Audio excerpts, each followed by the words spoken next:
she's under elf bait, so I was able to find Oh. it pretty quickly. It said 2 mutual servers. I was like, oh, okay. Hey, everybody. Merry holidays, happy Christmas, and all the holidays go along with this month because there are really so many, ironically enough. Today we're doing a double feature. First, we're going to talking about the 2004 tank movie called Fury. It is a American war time movie. I don't. It's Some from of the research 2014, isn't it? Yeah, 2014. Some of the stuff I looked to, like a couple of the people were real. Some of the movie has aspects of being true, but it does. I don't know. Do your own research.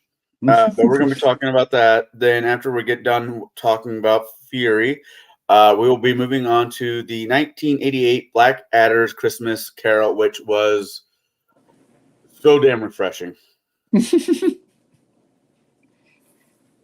It just proves I really am a horrible person. Well, obviously I am too, because, well, I have to laugh. It's funny, the interesting part, which is I grew up in an idyllic home, no child abuse, no bed touching, nothing really there. And so I have the darkest black sense of humor because it doesn't match my life at all. Oh my god. Well, considering that most of the people, I have no idea where to start. Well, let's just go into Fury. Why not? I liked the movie for what it was. I mean, was I truly invested in the movie? No, but it was fun. I had fun. There were some parts of it I thought were interesting. A lot of parts of it where I was thinking, "What the hell?" The person who picked this movie will not be with us today because, well, He loves his family. He doesn't want to hang out with us. wow, that or he decided we're no longer the cool kids. Shadow should be here shortly. Omenau is of course here. We might get a surprise guest. I will let you guys figure out who that is if and when they show up. That knows more about tanks than either of us, especially World War II. So we're gonna start with Fury. This movie had some of my favorite actors in it. To be honest, I really like Brad Pitt. I like most of the movies he's in. He's had a few. What the hell did I just spend my money on watching? But for the most part, I haven't really been disappointed. Had Shia LaBeouf, which not one of my favorite actors. Had John. John. You're talking the guy from The Punisher. The guy from Punisher. Scott Eastwood was in. Oh yeah, Scott Eastwood was in this. The son of Clint Eastwood. Jason Isaac. And Logan Lerman, you might have seen him in movies like The Gamer with Gerard Butler, and if you have kids, 10-1, you might have seen him in Percy Jackson and the Lightning Thief because he did 3 of those movies. The movie was interesting. I know, Omanau, you said you had some problems with this movie. Yes, I did. And then I reviewed it, and I was like, oh, okay. I just mentioned this because my grandfather had fought in the Western Front during World War II, and he had his stories of what occurred. And so there were some. So when I saw some things that just bugged the hell out of me, when we're talking about war crimes here, so that was. And I'm not saying things didn't happen. I'm just saying that it's like, oh, we just have to throw them in the entire movie. Like, no, I'm getting tired of this crap. It's fine if you can do certain ones, but at the end of the day, it's not a huge fan of executing POWs, and I'm not a huge fan of rape. So those were things I didn't like about the movie. I'm not saying it didn't occur. I'm just like, why do you put it all in the same movie? So anyway, those were my big complaints, and that's ignoring the historical accuracy stuff, which we have to throw it out the window, to be fair, because you want to make a movie that people enjoy and want to watch. Otherwise, you just get a bunch of tech nerds all sitting around talking about how fast the turrets can spin. They can go X by X per yeah, no, that's I play, as much as I know about tanks is this. I play a game called Flames of War. I can't tell you what all the models are because, well, I can't. And it's an interest. It's interesting. All right. I'm a big Well, this thing because most of my information about World War II tanks, besides the History Channel, came from a game called Combat Mission Beyond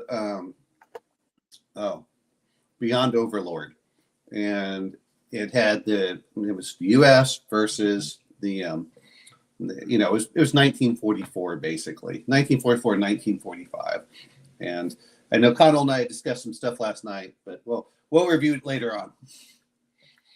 And hopefully our guest will come in because the guest knows a lot more about tanks than we do. I just shot the link out there. Hopefully, she'll click on it, and she can tell us both how we're both idiots. Oh, well, yeah, but that wouldn't be anything new. Not really.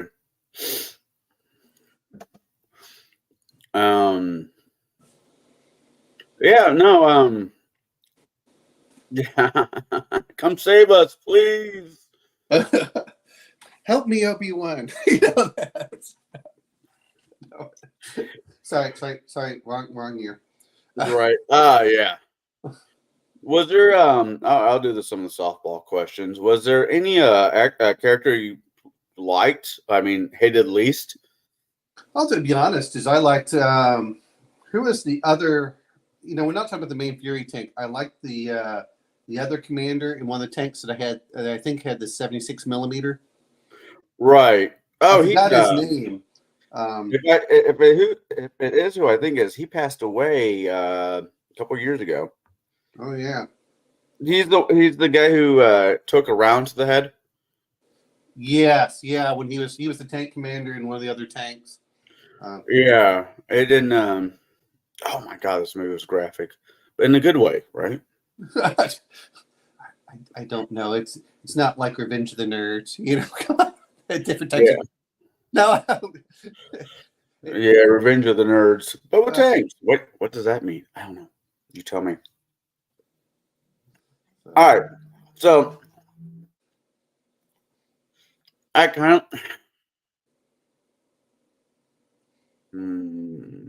I don't know if there was really a character in this movie I liked. Well, you know what? The problem is that they were all minded, but like I said, I like that other character that they had, which was when they faced off against the tiger, and one of them and he bit it. That was a character that I did like. Of course, I remember and I used to read World War II, especially when it was on, because my favorite part was always the Eastern Front and the African Front. I really didn't care about the U.S. getting involved in France. By then, I was like, that's not where the best and the brightest of the German army fought.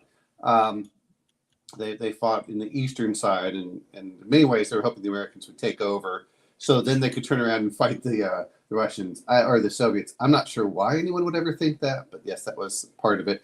But they did talk about the 88 putting in basketball-sized holes in Shermans.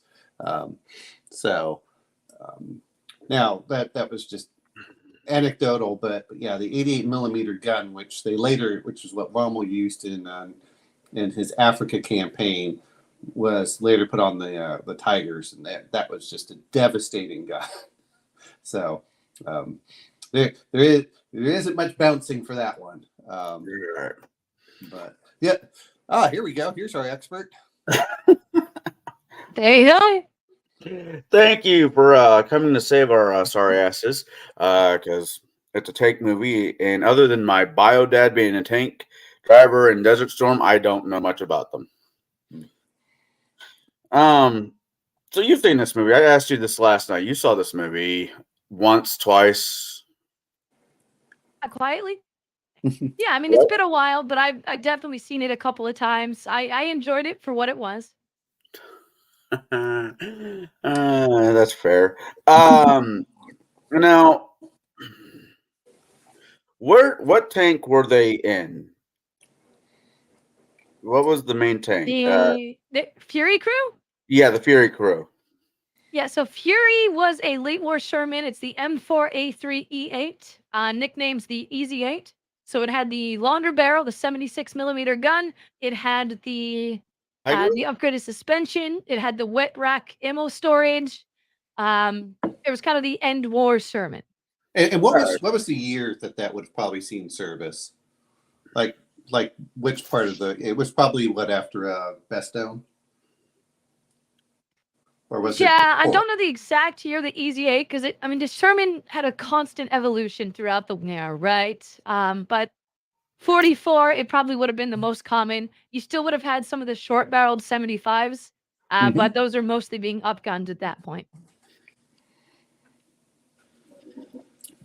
Okay. I'm looking at some stuff now. The big tank, one of the big tank battles in here, I believe that they were going up against a Tiger.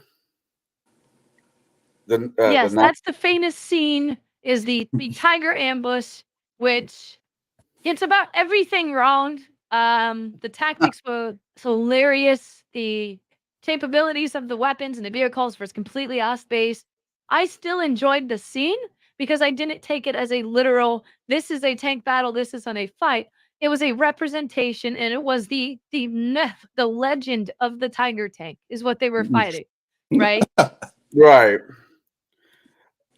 All right. Okay. So the Tiger, this movie was filmed in England, not England, but the United Kingdoms, due to the availability of a World War II era tank. The film featured a Tiger 131, the last surviving operating tank, Tiger 1, owned by the Tank Museum in England. Oh, okay. Um, Yeah, that was really cool. Almost every other movie, they get a different tank and they put like one panels and paint it to look like a tiger. So it was really special that Fury got in the last actual tiger tank in the movie. Wow. All right. You said Sherman. M4 Sherman tanks were used. The Sherman tank Fury was prayed using was it correct me if I'm getting this wrong. An M4A2E8 HVSS Sherman tank and it was named Ron slash Harry. Huh.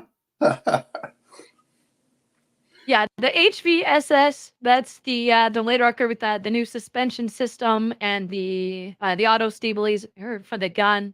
But yeah, it's an M4, which is the Sherman. The Right. A2 was kind of the whole structure and development, and the E8 was the upgrade package. Gotcha. Now I'm going to ask a quick question because I was used to seeing a lot of the tanks from the movies. Was the what did they call it? The one that they used to break through the hedgerows. You know what I'm talking about, where they have those teeth in the front. Yeah, they would put that in a lot of the different vehicles. The Shermans would have the hedge cutters on the front. Yeah, I was just wondering because I thought I'm used to seeing a lot of them in most of the tanks whenever I was watching, the old World War II movies, and I was just curious because I don't think these have it. Yeah, I mean, I think most Shermans would not have had it installed. They would have had a couple per division, probably, right? Kind of put them out where they're needed. But it wasn't like every tank was equipped with that. It was kind of like the Minesweeper flail. It was just equipped as needed and where needed. Yeah. now I mean, the A2 even had a bulldozer attachment that could put on. oh that's cool. That's cool. Now there was a scene in the main fight, and I like I said last night. I've said this a couple times already. I play Flames of War. That's a very tank heavy game, and it seems like some of the tanks' armors were better than other tanks' armor per se. Where one of the tanks in this movie shot a round off the Tiger, and it just bounced off. Yeah, and that's where I was saying that battle was a representation of the legend of the Tiger tank. The Yeah. 76 millimeter gun at that range would have punched clean through the front armor. All right. If they use the Shermans had a proper smaller gun that would have bounced. Right. if they use the proper round, we have to specify that. No, Yeah, absolutely. I mean, the primary rounds you're going to see the M79 is the armored piercing round, and that had something around 130 millimeters of penetration at 100 yards. So at short range, it could still punch through a tiger, and that was the most common round. Yeah, so they didn't actually have to drive behind it to punch a hole in it. They could have done it straight out. No, Gotcha. yeah, there's a couple myths they brought into there, and it was interesting to see it, right? The first was it takes 5 Shermans to kill a tiger or to kill a panther. So there was exactly 5 Shermans in that battle versus the tiger. The adjunct that they had to flank it. That goes back to Africa, where it was the short-barreled 75 millimeter Shermans that their rounds would just bounce off the tiger all day. So the British had to develop the 17-pounder gun and put that on islanders. Eventually, America came up with their own better gun. But yeah, that stage of the war, either of those tanks would have killed the other in a single shot. So I'm looking at it here, and they're saying up to 185 millimeters in the front armor for the Tiger 2. Now, is this Tiger 1 or Tiger 2 or King? This is a Tiger 1. The Tiger 2, Okay. the King Tiger, is much bigger, much heavier armor. The Sun armor at a Tiger 1, it changed a little bit, and of course, there are different panels. I want to say the first guns were about 120 millimeters, and late war was 140. Okay. And that's the thickest plates on the front. Well, I will definitely have to say this is probably going to be the first show that we did where I'm going to come back a little bit more educated than the way I started. Thank you, Nerds Nerd, for coming saving our asses. I'm sorry, like I said, most of my stuff was Combat Mission Beyond Overlord. The one thing I did not like was that they didn't put up smoke. I don't. Well, he did fire smoke. He didn't fire smoke. You may have done a couple times, but I mean that would be the first thing. Whenever I would play Combat Mission, man, they'd always pop off smoke as soon as they saw like a panther or a tiger. They're like, you can't shoot me. But I thought that they had more. I thought they had. Did they? I thought all 4 of them would have popped off smoke actually, so they could maneuver around. Yeah, it's been a while since I've seen it, but what I recall, and I could be off, was they popped smoke and then immediately drove through the smoke towards the tiger, kind of defeating the purpose. Yeah, that's kind of like the stupidest thing you can do. Yeah. In their defense, the tiger also started driving forwards instead of just shooting them all. The other one that I thought was kind of weird is the tigers usually had much further range, and they would not have tried getting close at all. It's that 88 millimeter. The anti-aircraft gun would fire from its real advantage is firing from a long distance, and I think it would have been kind of cool if it had lost a tread. That's how they could have closed in. That I would have really liked, but no. How many? Yeah, that would have been interesting. But yeah, the 88, combined with the optics that the Germans had, right? Very accurate, very long range. And because it was such a powerful gun, right? I gave you the armor penetration of the Sherman at 100 yards. Because distance matters quite a bit. The Tiger could punch through the Sherman's armor at 1,000 yards. Bloody hell. All right. So the inside of the tank, it seemed like it was. I mean, I don't know how big the camera they were using to film inside the tank, but if they're using a normal size camera, those things are huge all by themselves. Now, it seemed to me, and I could be wrong. This is from a person who's never been in a tank, but it seems like it was very, very tight, cramped space. Oh yeah. Even our luxury tank, the M1s, are pretty cramped. I've been in those, but yeah. Well, space was not the premium. Your job was there. That's why. Which I did like. There was a couple things I did like about XT. I like the fact that they tended to be unbuttoned a lot of the times until they got into combat, and that's because they couldn't see anything in the tank for the most part. It's very hard to see except like very small areas, and so that's why you see the tank commanders outside looking around all the time.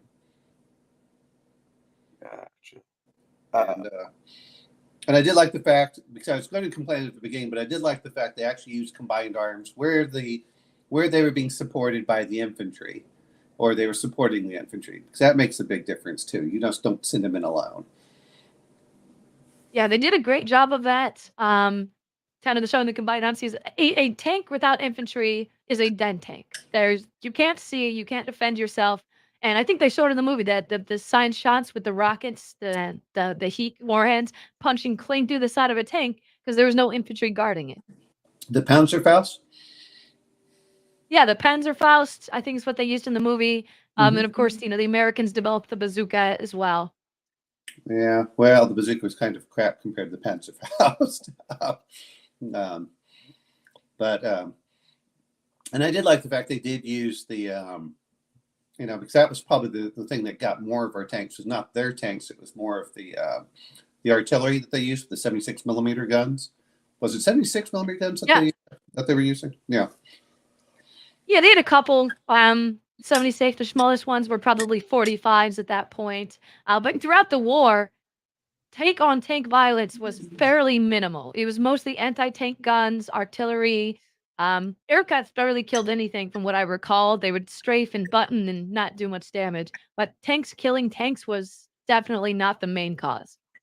I was wondering because they made it look sound like the tanks would joust. The tanks, most of the tank battles were in the Eastern Front. That's where the majority of the German army was. That's the majority of everything. That's commanders were. For that whole thing. Yeah, 80% of all German casualties for the Eastern Front, right? And Battle of Kursk, largest tank battle in all of history. So yeah, most of that's going to be on the other side.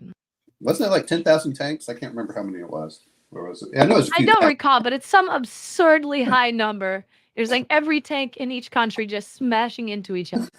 And one thing they didn't use, and I know everyone likes the Tiger part, was the was it Jagdpanzer? The ones that are the low, they were heavily sloped but lightly armored anti-tank vehicles. That was it. I can't remember. Was one of those in Fury? No, I wish it was. Is my point. Yeah, those are cool. Just the Jagdpanzers, the Stugs are my personal favorites. The Hetzers are really cool. But yeah, the designated tank destroyers would sit there in ambush. They were short, small, sloped frontal armor. They'd always get the first shot because it was hard to see them. They'd kill a couple things. If they were going to win, they'd keep shooting. If they were going to lose, they'd drive away, set up another ambush. And they tended not to have actual turrets either. Most of them. I think the Hellcat was our version of it. America was weird.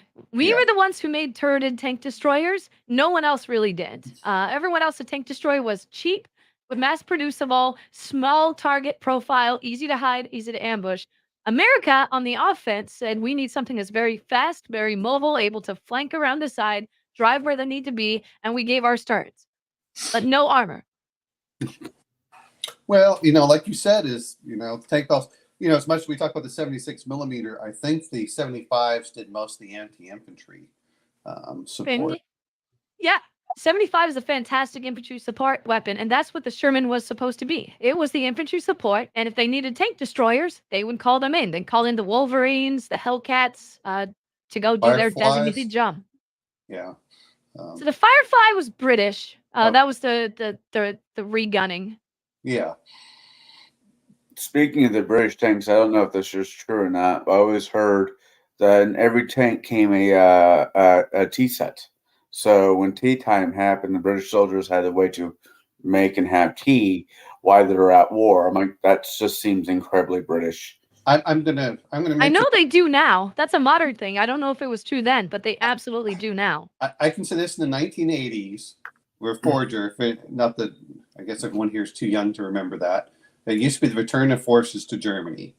And what they would do is they would have about a month-long military exercise all over Germany.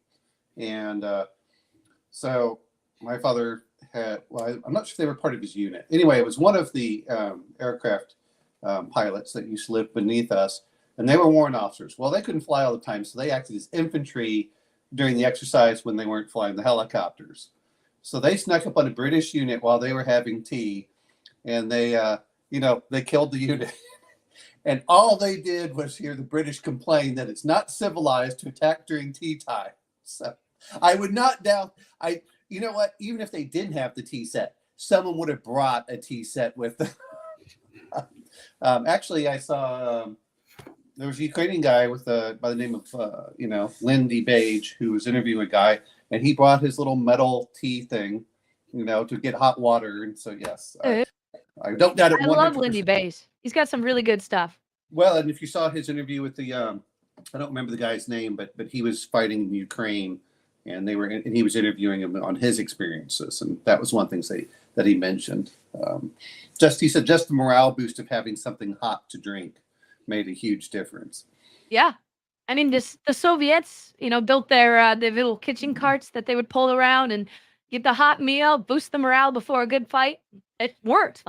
Morale is a real element in combat. Oh yeah, no. I always imagine. I don't know, for American, I always imagine like 2/3 of them might smell like cigar smoke for some odd reason. I'm sure that's not the case, but which ones, the British or the Russians? The Americans, because every American war movie you see out there, there's always somebody who's in charge smoking a cigar. Yeah, but the average soldier was smoking cigarettes. They were rolling their cigarettes. Yeah. It's which actually I think they used to put that in their rations. I think. Oh yeah.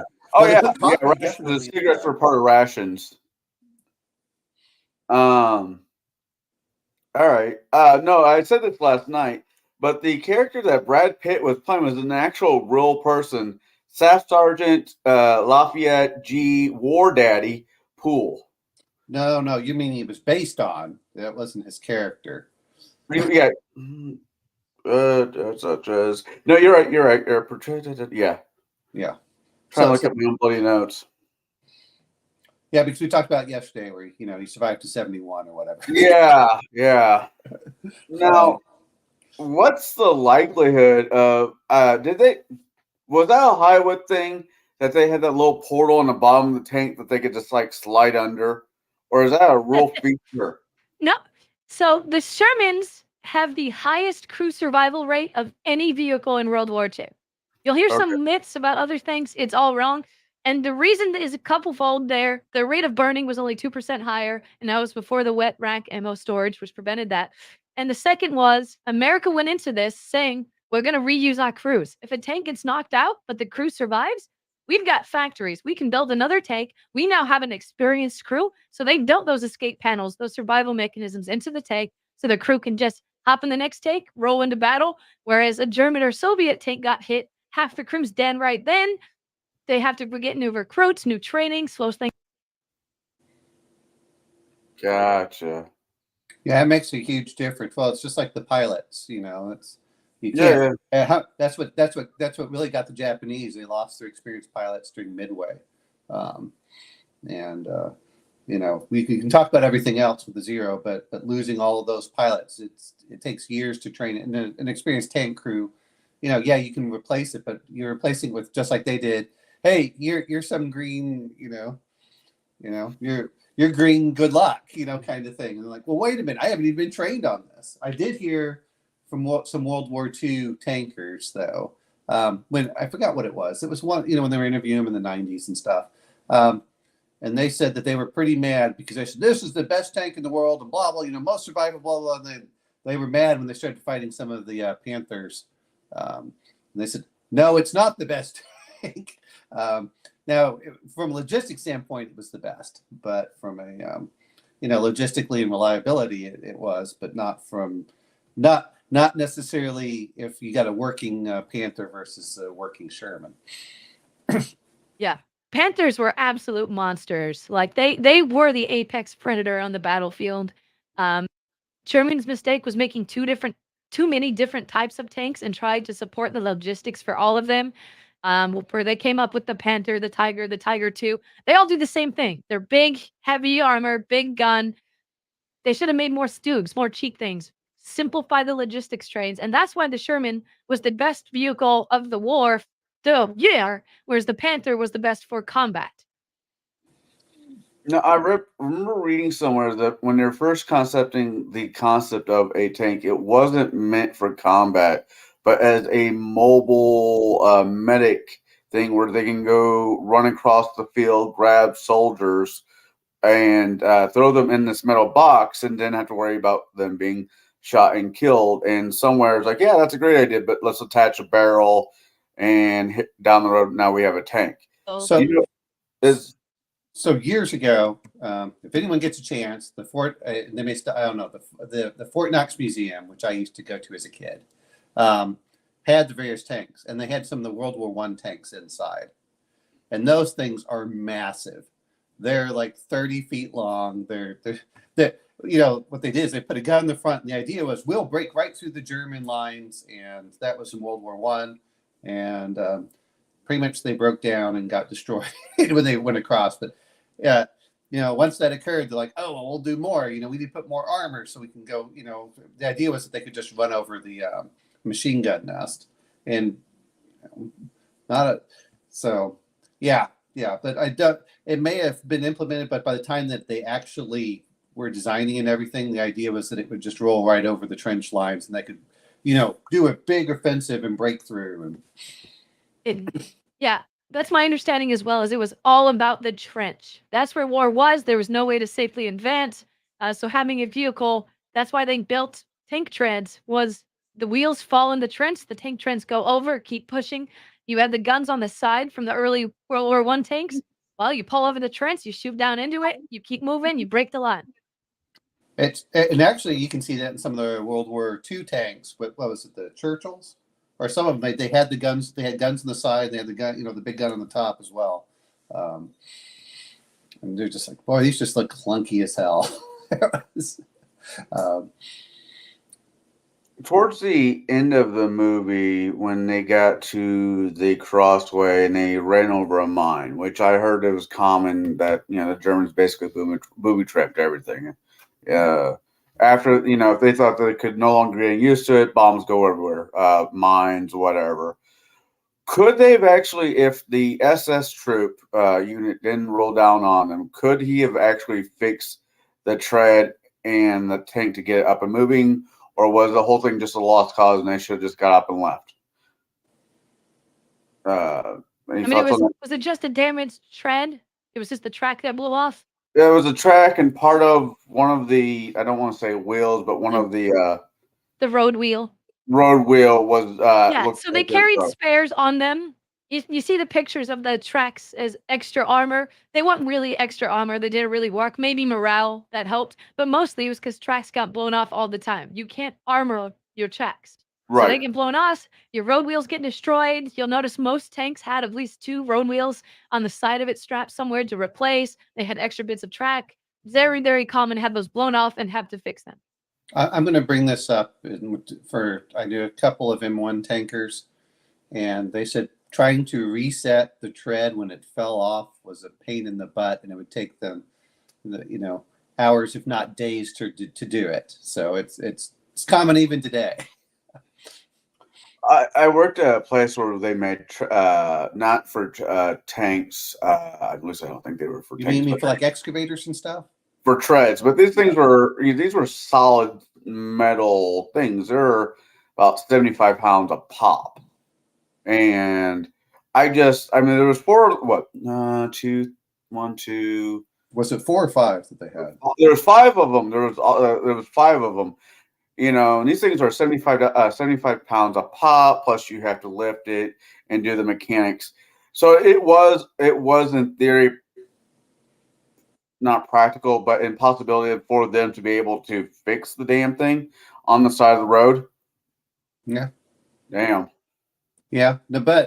No, you still have to pull the tread, and your tread. Yeah, I'm just thinking the tread itself is going to be just stupid heavy. Yeah. Now, how they would actually do that, I assume that they would line it up and then roll the wheels and then let the tread run through, and then they have to thread it, you know. But yeah, it's going to be.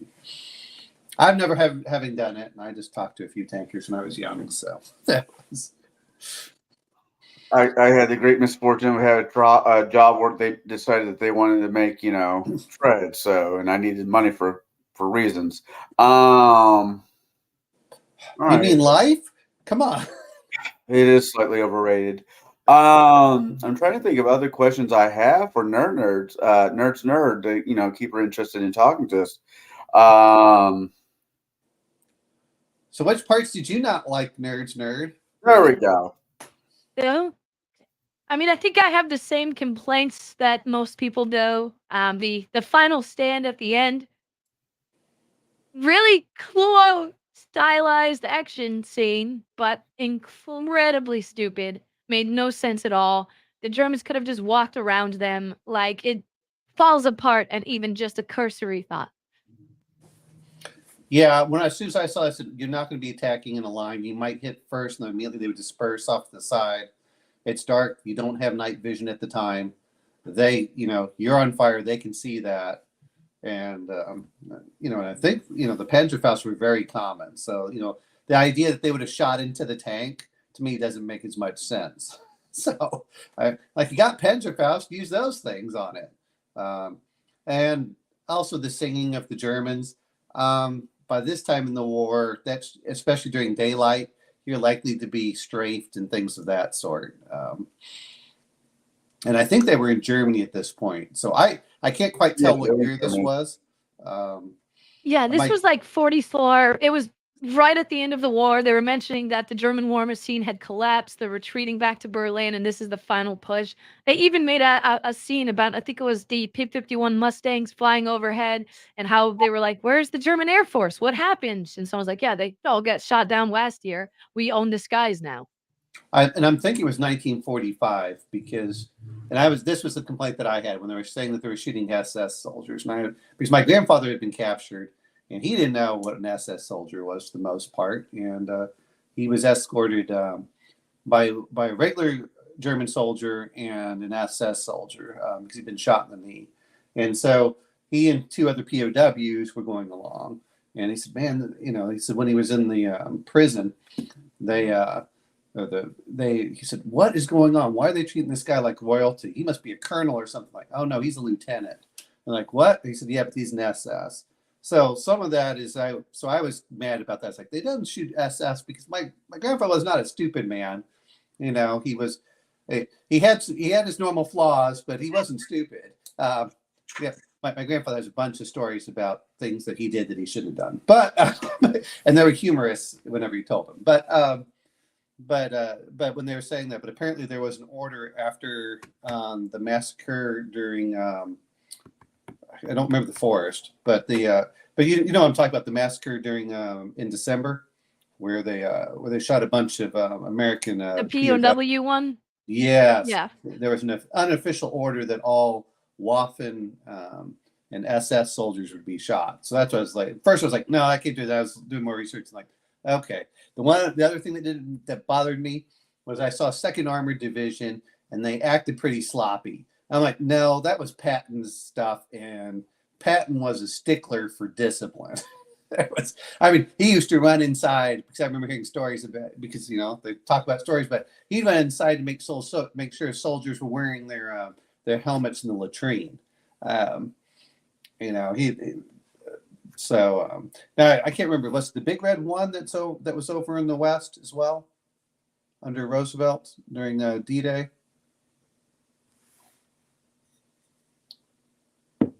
The what? The unit? I can't remember if it was the Big Red One. There was one of them out there under Roosevelt that invaded during the during D-Day. General Roosevelt. Which I think he was wasn't he the highest ranking on the beach at the time? But that was his unit, and I think when Patton got it, he was not happy that they weren't nearly as disciplined as they should be. So when I was seeing them and they're just going around looking pretty undisciplined, like that doesn't sound right if you're part of Patton's group with the Third Army. Yeah, and I think that ties into kind of my overall take on it was they very much wanted to present some of the myths and they wanted to present a certain stylized choice, right? So Yes. it wasn't about how did these people actually act. It was what sets the tone the way we want it to. Right. I mean, that really doesn't surprise me. in movies or in our history classes. Um, was there anything other? I mean, was there anything about this movie you liked? I mean, was there a scene in it that you go back and watch just because you like that particular scene? I'll start with you, Omen.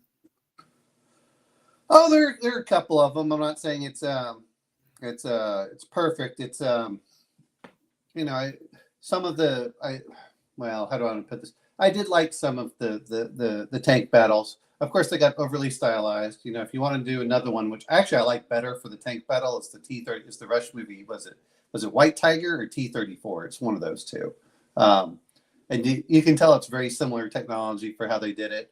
That was fun, but of course you have to know that's all tongue in cheek too. So you know it's. But I kind of liked that. But they had that. You know, I did like the fact they were going with some of the infantry with them. Not that I was a huge fan of it, but I did remember them discussing about how they would just squish over bodies on the roads, and they did do that. I'm like, yeah, it's not something you like to hear, but yeah, that was one of the things that they, you know, when I was listening to some of the old World War II. World War II wasn't my favorite study, to be honest, but it's the one that's most common because that was the last major battle until, you know, just about the 20th century between you know, near peer armies. Gotcha. What about you, nerd? Yeah, so my favorite scene was the battle where they were out in the open field approaching the wood line that had the anti-tank guns in it. Mm-hmm. And they did some things in there that, I mean, tank commander sticking his head out under machine gun fire, probably not the greatest idea. But they did things like have the infantry column like falling behind the tank and use it as cover while still scouting for, you know, the AT guns and relaying that to the crew, focusing their fire, using the machine gun to suppress. I thought that scene was really cool overall. Gotcha. No, to answer both questions, I didn't exactly was thrilled. I mean, I have nothing to say on the tank stuff. I know very little of it. I thought it was cool. I mean, when that round bounced off the tiger, my first reaction was like, "Oh fuck!" But I think that's what. Right, and that's what they wanted. That's Yeah, why I like it. Even though it was inaccurate, it was cool. The problem is and anyone can attest to this. If you actually look at the distances that would have occurred, it would have been like a little dot in the distance.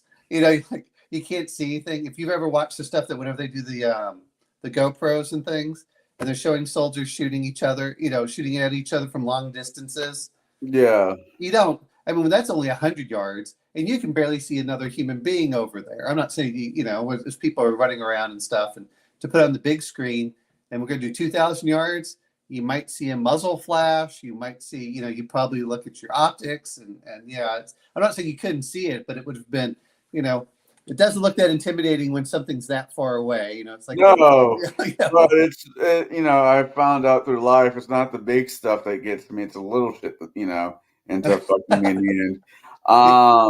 You're like they're using a little miniature tank. Like, no, it's the proper distance away. That's the way it is.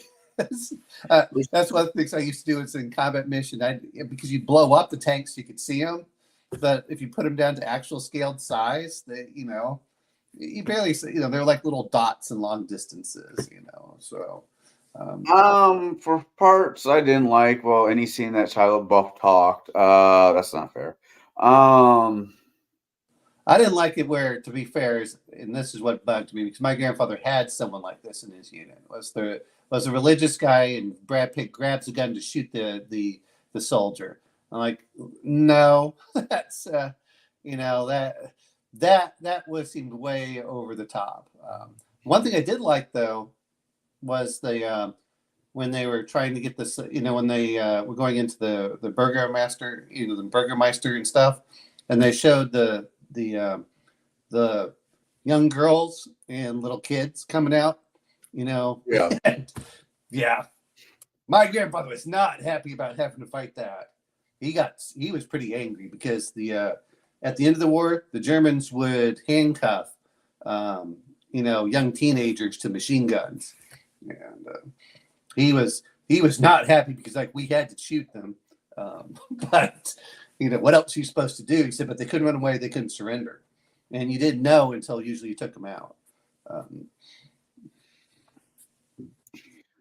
So, yeah.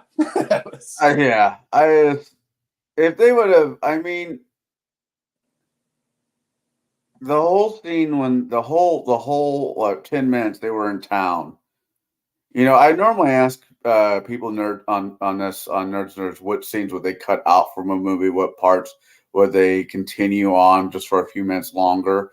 I think the whole scene when they were in town, you needed something for that guy, the young guy, to not break, but to hate, I guess, or whatever ideology you need. So he'd actually start, shooting not as Nazis. But I'm going to say this much. One is my grandfather was quite thrilled. He never knew if he shot a man. And it's not that he didn't shoot. He said, I just didn't know if I shot someone. So it's not that you can't shoot at someone. So there's that aspect. And then the other part that was in there was the one is that was like an extra 10 minutes that just made the movie drag. It could be cut just purely for pacing.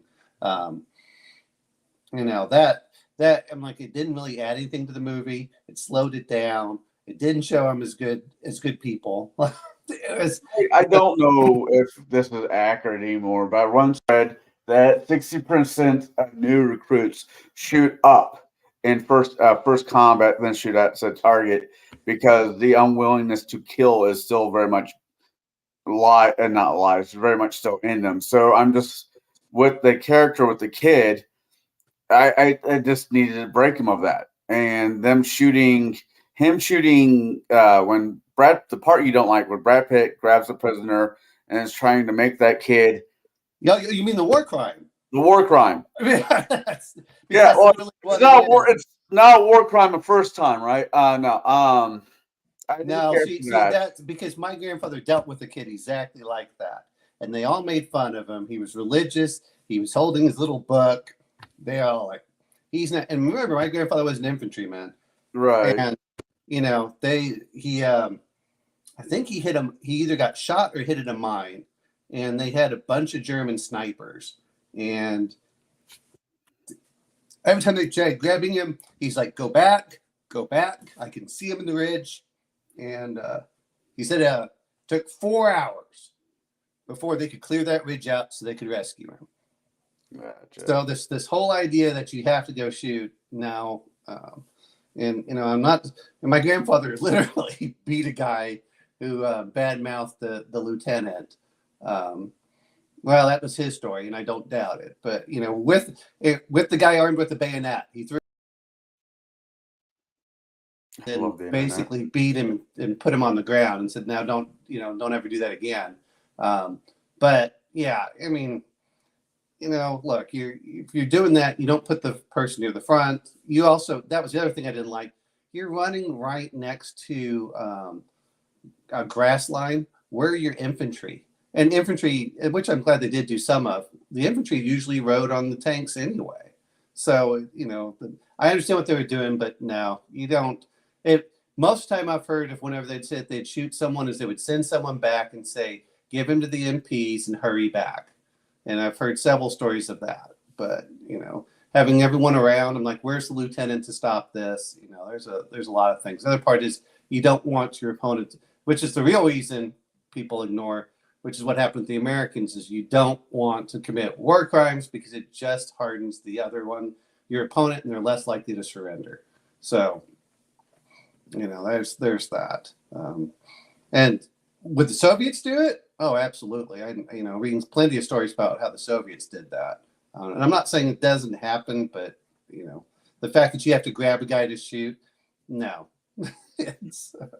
I think that was overdone.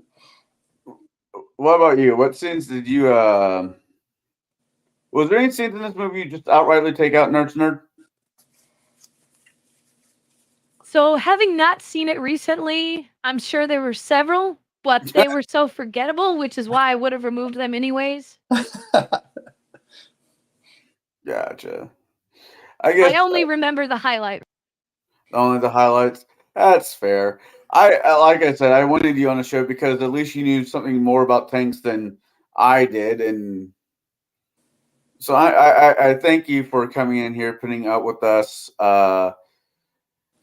Would you watch this? I mean, here's a question. Here where it breaks down with most of these movies.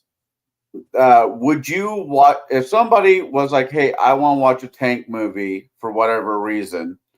Would you recommend this movie to anybody? I'll start with you, Omanal. No, I would recommend some more fun ones, to be honest. Kelly's Heroes. Like I said, I think there's White Tiger and T-34 for the Russian. There's several other ones out there. I think that I would recommend for tank battles and stuff. But for this one, no, one, it's kind of forgettable. It was a bit more. I'm not saying things aren't, because Kelly Heroes is of course completely Hollywood, but that's at least more fun to watch, I thought. and, All that's my view on it. I did not like the movie when I watched it. And well, we know. I mean, he made that fairly clear up front. This movie's bad. All right, nerds. Would you recommend this movie to anybody? I would. I don't think I'd recommend it to like someone looking for a tank movie, right? Someone who's really into armored combat, because they're just going to notice everything wrong. I mean, it really does take you out of it when you're like looking at that and you're saying, that's a 76 millimeter. They shot they're 5 feet from the tiger. Why is it bouncing? Why are they doing all these things wrong? But as an action movie, I did really enjoy it. All right. Is there any tank movies you would recommend? Nerd, that'd be you, because I think I've been hyping all the ones I mentioned. Yeah, probably the same list. White Tiger, Ghost Tank. There's a couple of others. There's not many high budget like tank movies.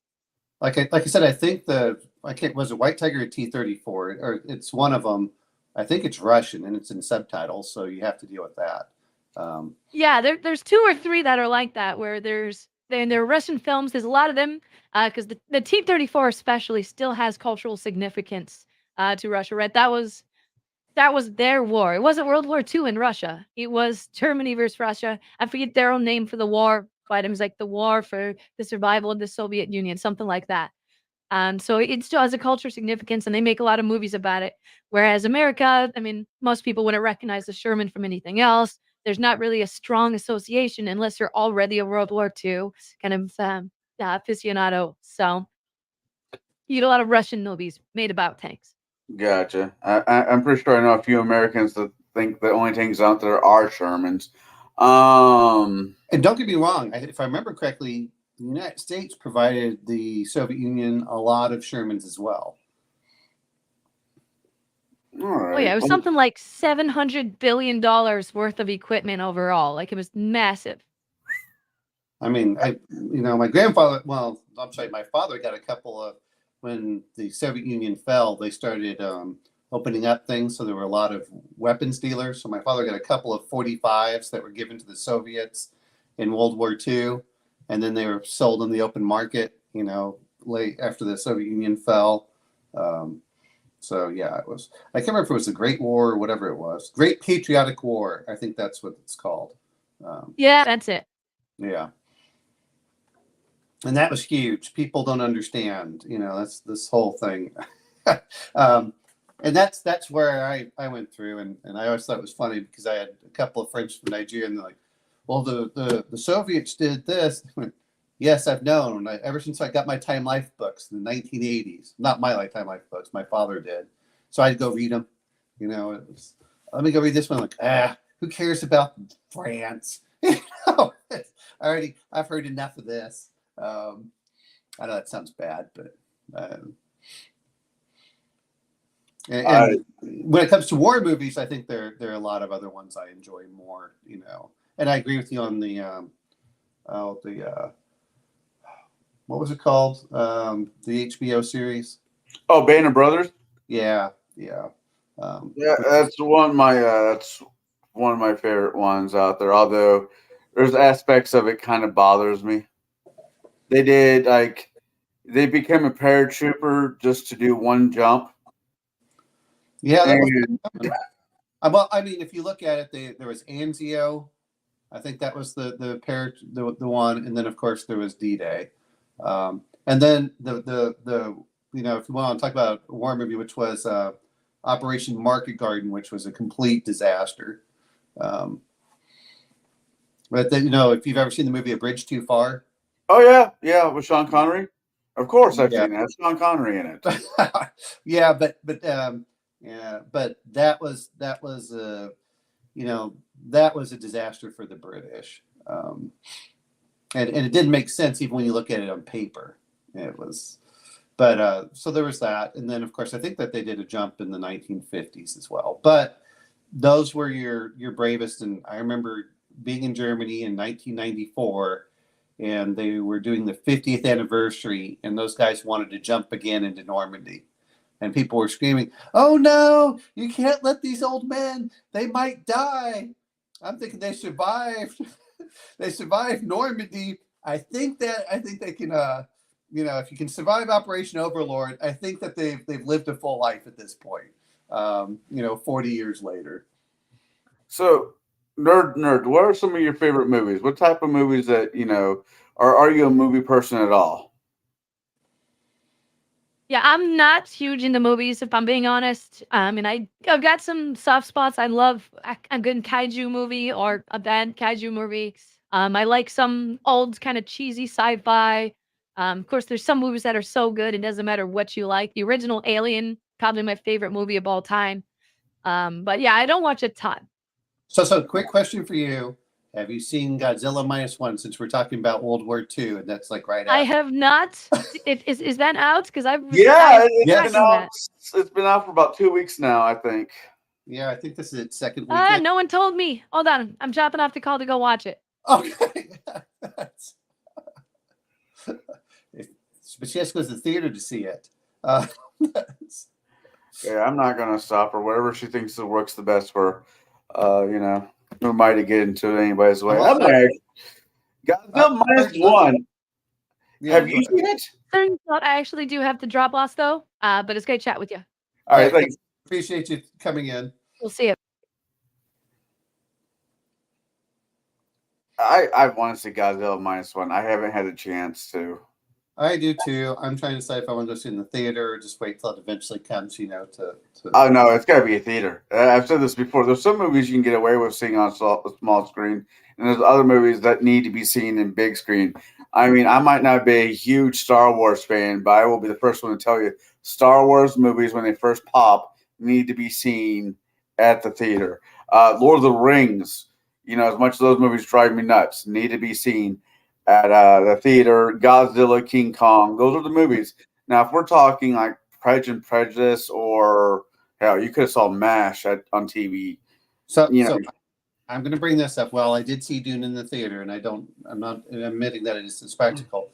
Apparently, there's a place up in Waco where they have the seats and everything, and you can feel the rumbling as Godzilla. Oh yeah, DD4 something like that. It's or XD or whatever it is. Yeah, it's something. Shadow said he was finishing up the movie.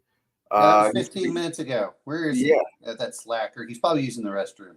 No, What, have you seen the trailer for the new Godzilla King Kong movie?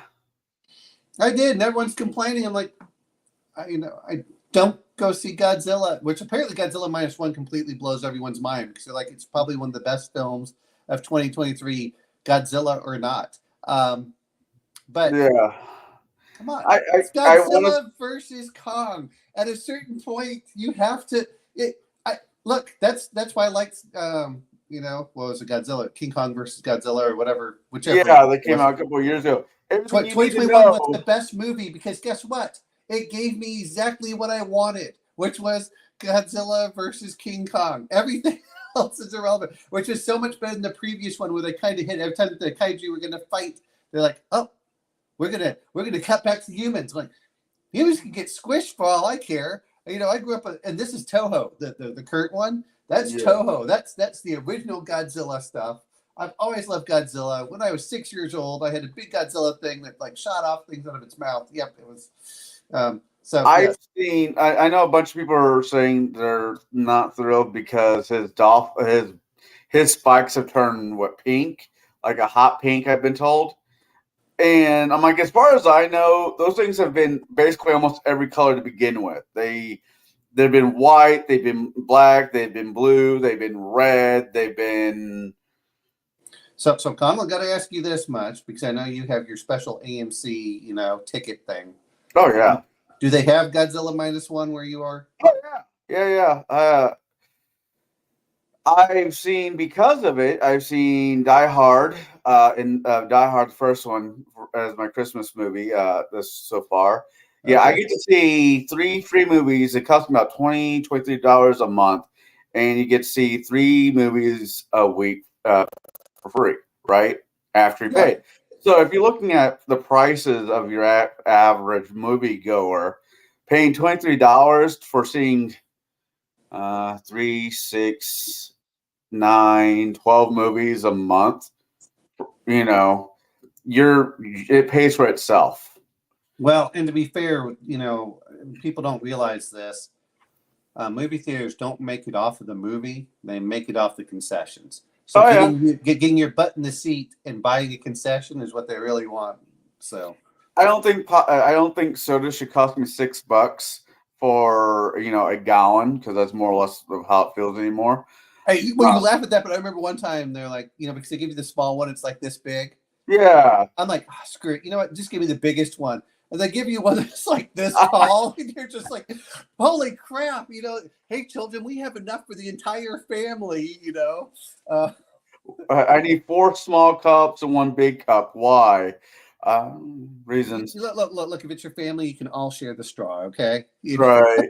I mean, there's an argument for bringing back the 30-minute break or the 20-minute break mid-movie, because after you drink half of this batch, you're going to be having to relieve some pressure.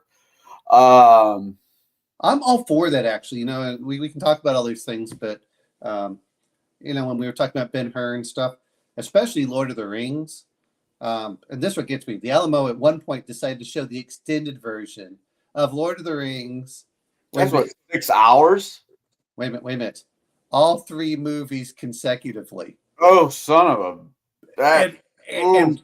And every one of those is 4 hours alone. And then I think Lord of the Rings probably like 4.5 when you put all the extended scenes in 4, them. 8, 12. Yeah, you're spending the entire day at the theater. I'm like, but the other part is I got to go pee. You're afraid to get anything. And I think, when we talk about concessions, if they would stop the TV for a little, hey, we're going to have a 20-minute concession. They put up there and how long it's going to last. Yeah. One is, if you're trying to sell concessions, that's a fantastic way. They always kept on looking like and how often people would watch it. But, if they got the intermission, everyone gets up. Guess what you're going to do if you're going to be there for 4 hours? You can buy some food and a drink. And so then you come back and sit down. And so the theaters, to me, are missing out. The same thing like they should be doing double features a lot of times. Hey, I miss feature. Sorry. Go ahead. I miss when I was a kid, they used to do double features during the summer, or in the early 2000s. I think the theaters were having some problems, or they might not. They might have just been celebrating the concept of the movies. But they brought back like childhood movies like Land Before Time, Hook, and movies like that, and re-show them throughout the summer. Yeah. Or I know there was this one theater that did Harry Potter movies. Yeah. You had like a sequel. The 3rd sequel came out. They would re-show like once or maybe twice the movies up to said 1. And they used to do that back in the 80s. That's why, somebody asked me what's the first movie I remember seeing, and I say it was at the drive-in, and it was Aliens. And everybody's like, "How is that? Aliens came out at this time, and you were, born at this time." No, Alien. It was Alien, the original one, because that came out 1979. I was born in 83. So when the sequel came out, they did, double feature, the old one and the new one, and I saw that. So Okay, so I'm going to bring this up. When I was in the Navy, they used to sometimes do double features, and I think it was like $1 to go see the movie or something. I mean, but for soldiers, it's like whatever the base price is. Not all the jacked up. And it was Alien and Logan's Run, I think, was a double feature. And then another time they had, I think Star Wars and Empire Strikes Back was one of them. Exactly. It was one of those, and what amazed me, and I saw this even in the '90s when he re-released, with all the digital enhancements, people flocked to that. I mean, it was more crowd than I'd ever seen it, and this was 1991 or 92, and everyone's like 18 to 22 or something, and they're all flocked in there to watch it. Oh, there we go. Hey, what's happening, guys? You just missed Nerd's Nerd. Yeah, I saw that. I was trying to get here as quick as I could, but that's all right. I'm just thankful that she showed up. It's nice. She's a good kid. We don't even know how old she is. For all we know, she could be 55 or something. No, that's she's old enough to serve, and that we're just going to leave it there. She's probably the youngest in our outside of Jack. Right. That's not too hard. We're all a bunch of old crusty old men. No, I mean Justin and Connell and so a bunch of 40-year-olds or near 40-year-olds. Bill from Paint Minis Live, being like under just a gnat's wing under 40.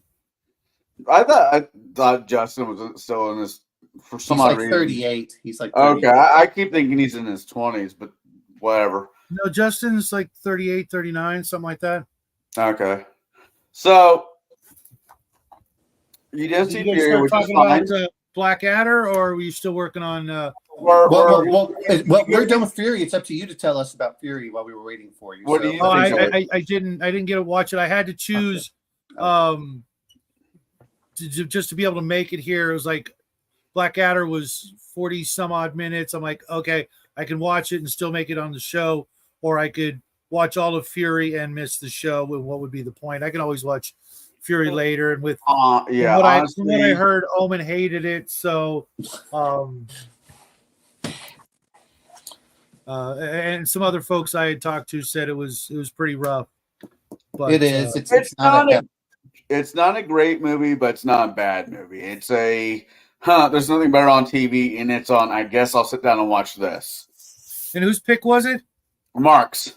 Oh, okay. And Mark didn't show up again. Mark. He had to work. You know what? Real life. It was real life will always.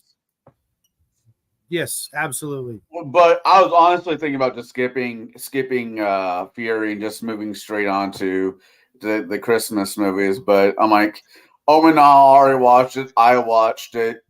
I was like, we'll just knock it out and just move on. So let's do Blackadder. That's a fun one. Blackadder. Yeah, well, 44-minute movie. Was it really a movie, or was it more of an episode? I think it was episode 1 of that season or something like that. It was a special, Christmas. I've literally never seen a single episode of Blackadder. It was highly amusing. It was really fun to see Hugh Laurie play the characters that he did. Always been a fan of him. See, this is one of those that when A&E used to have Blackadder for the series, and I just I remember seeing it, advertised here and there from time to time, but I just, I guess where I was in life, it just wasn't, my cup of tea. Son of a. No, I just got paint on miniature where I didn't want it. No, well, at least it's water based. It's pretty easy to get off. So. Yeah. That's a great thing of like acrylics. What is this magic? I'm used to enamels and using like. I know, right? Oh my God, I remember flashbacks. Like, one of the very first miniatures I ever painted was I didn't even know what it was at the time, but it ended up being a Gorn from the Heritage Star Trek line. Oh yeah. And I picked it up out of it was literally on a cup on Bob Dryer's register, a buck a mini kind of thing. And I'm like, ooh, a lizard man, with a gun. Awesome. I'm going to go home and paint this right away. And I sure enough, I used Tester's, Hunter Green or something, just made him look ridiculous. And it was all shiny, and I didn't know any better, but now when I see Tester's paints at my local shop, I'm just like, I will never use those. Never have a need, never have a reason, and so far I've been right. But no. So back to Blackadder. Since this is your first time watching it, and you said you enjoyed it, I guess. And Connell said he enjoyed it too. And I'm not gonna lie, it was very predictable, and I loved seeing. I forget the actress's name who played the young actress. There was only one. She played like the queen. The Miranda Otto, I think's her name. Yeah. She was. I used to see her in Absolutely Fabulous. That really high pitched, squeaky voice. Yeah, I knew she looked familiar. I just couldn't freaking place her. But yeah, I watched it. I bought it. It was on Vudu for like $1.99. I'm like, sold. This is, Wait, what did you buy exactly? The Blackadder Christmas. Oh, okay. Sticker. I just for $2. I got. Of course, it's predictable. But this was exactly what you made, and I love dialogue in there. I did like his what was it, his grand niece or granddaughter or whatever, and how they'd laugh, and he had to, they would literally have it reverberate when she laughed. Like, oh wow, could you just imagine that? And I like the fact that it was a reversal of the story in a way, where he becomes a bad guy as opposed to starts out as a bad guy, but then he gets his just desserts for having done so. For being except for losing, what was it, 50,000 pounds. Pounds. He was basically getting screwed over by everybody. The only person that wasn't screwing him over was Baldric. Yeah, Baldric. Servant. Yeah. Baldric's been in all of the series. There were 4 seasons. Well, of course, a British season is completely different to how we view a season, but yeah.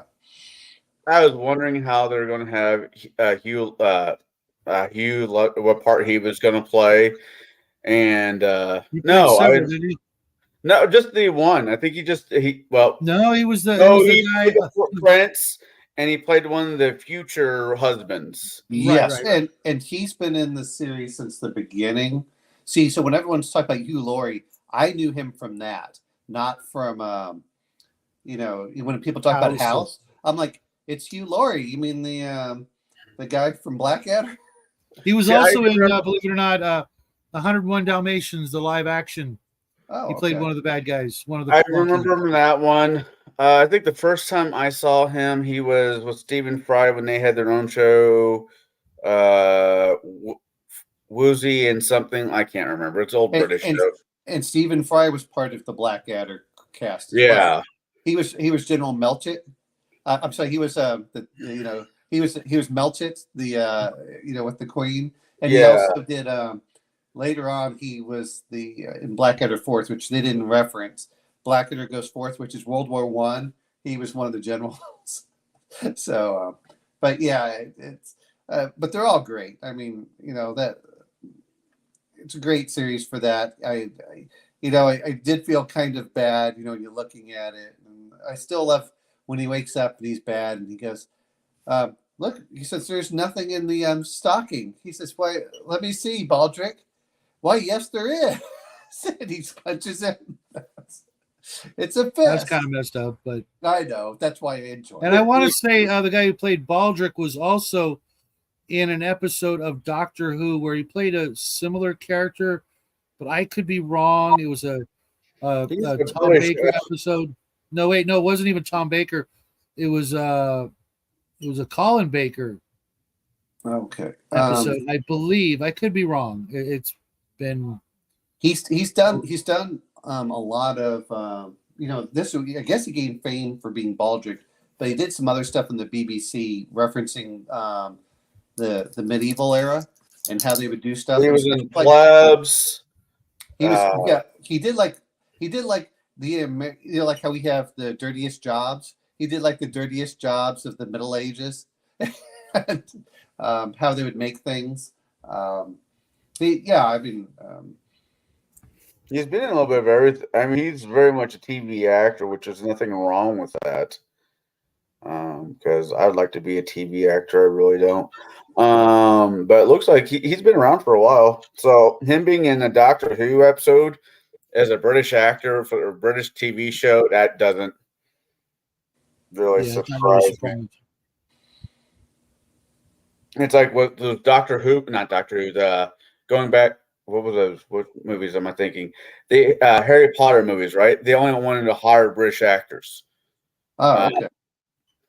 They almost tried that nonsense with Game of Thrones, but they changed their mind.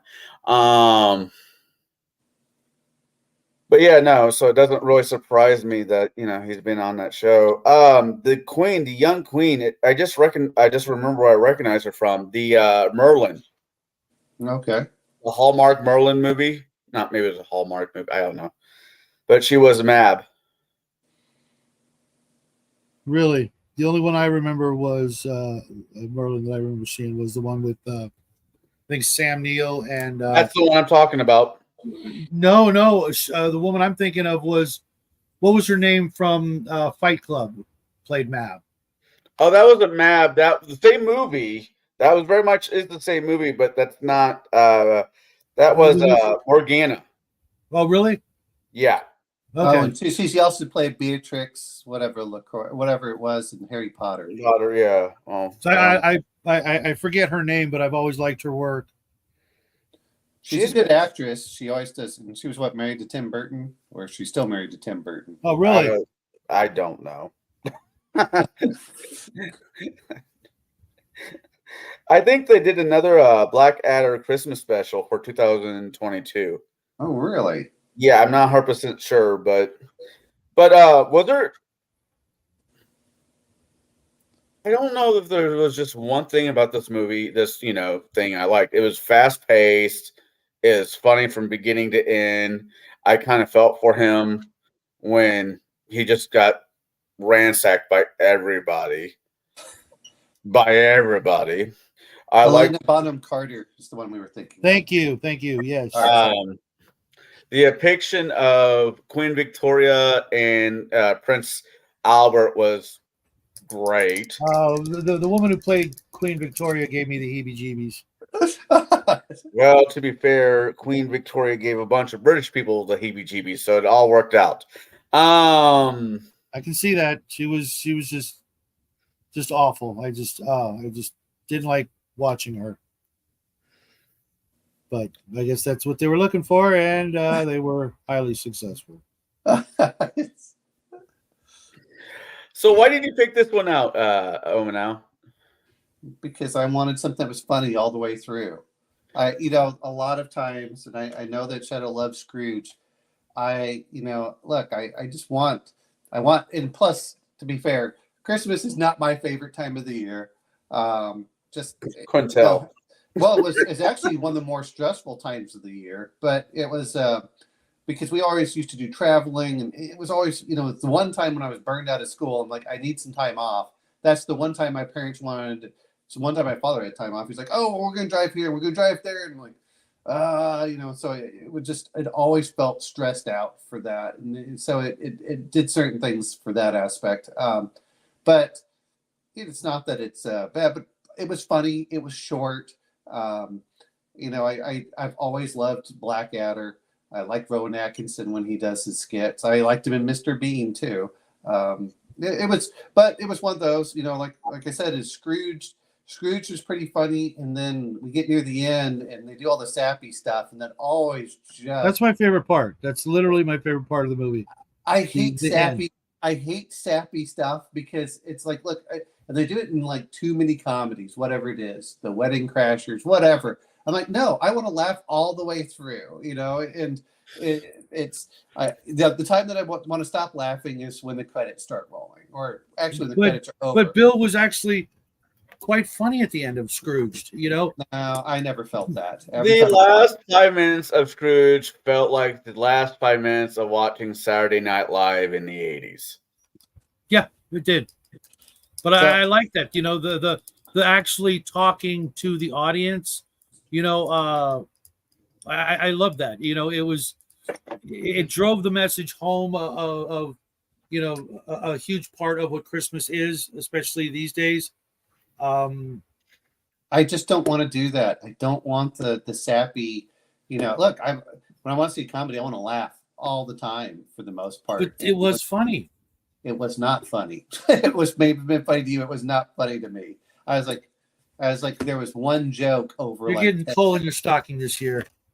You know what? I could go for some coal in my stocking. At least I can burn it in and Illinois. Yeah. We'd find Connell having died of asphyxiation. Hey, if it worked for the guy from Kung Fu, it worked for me. Anyways.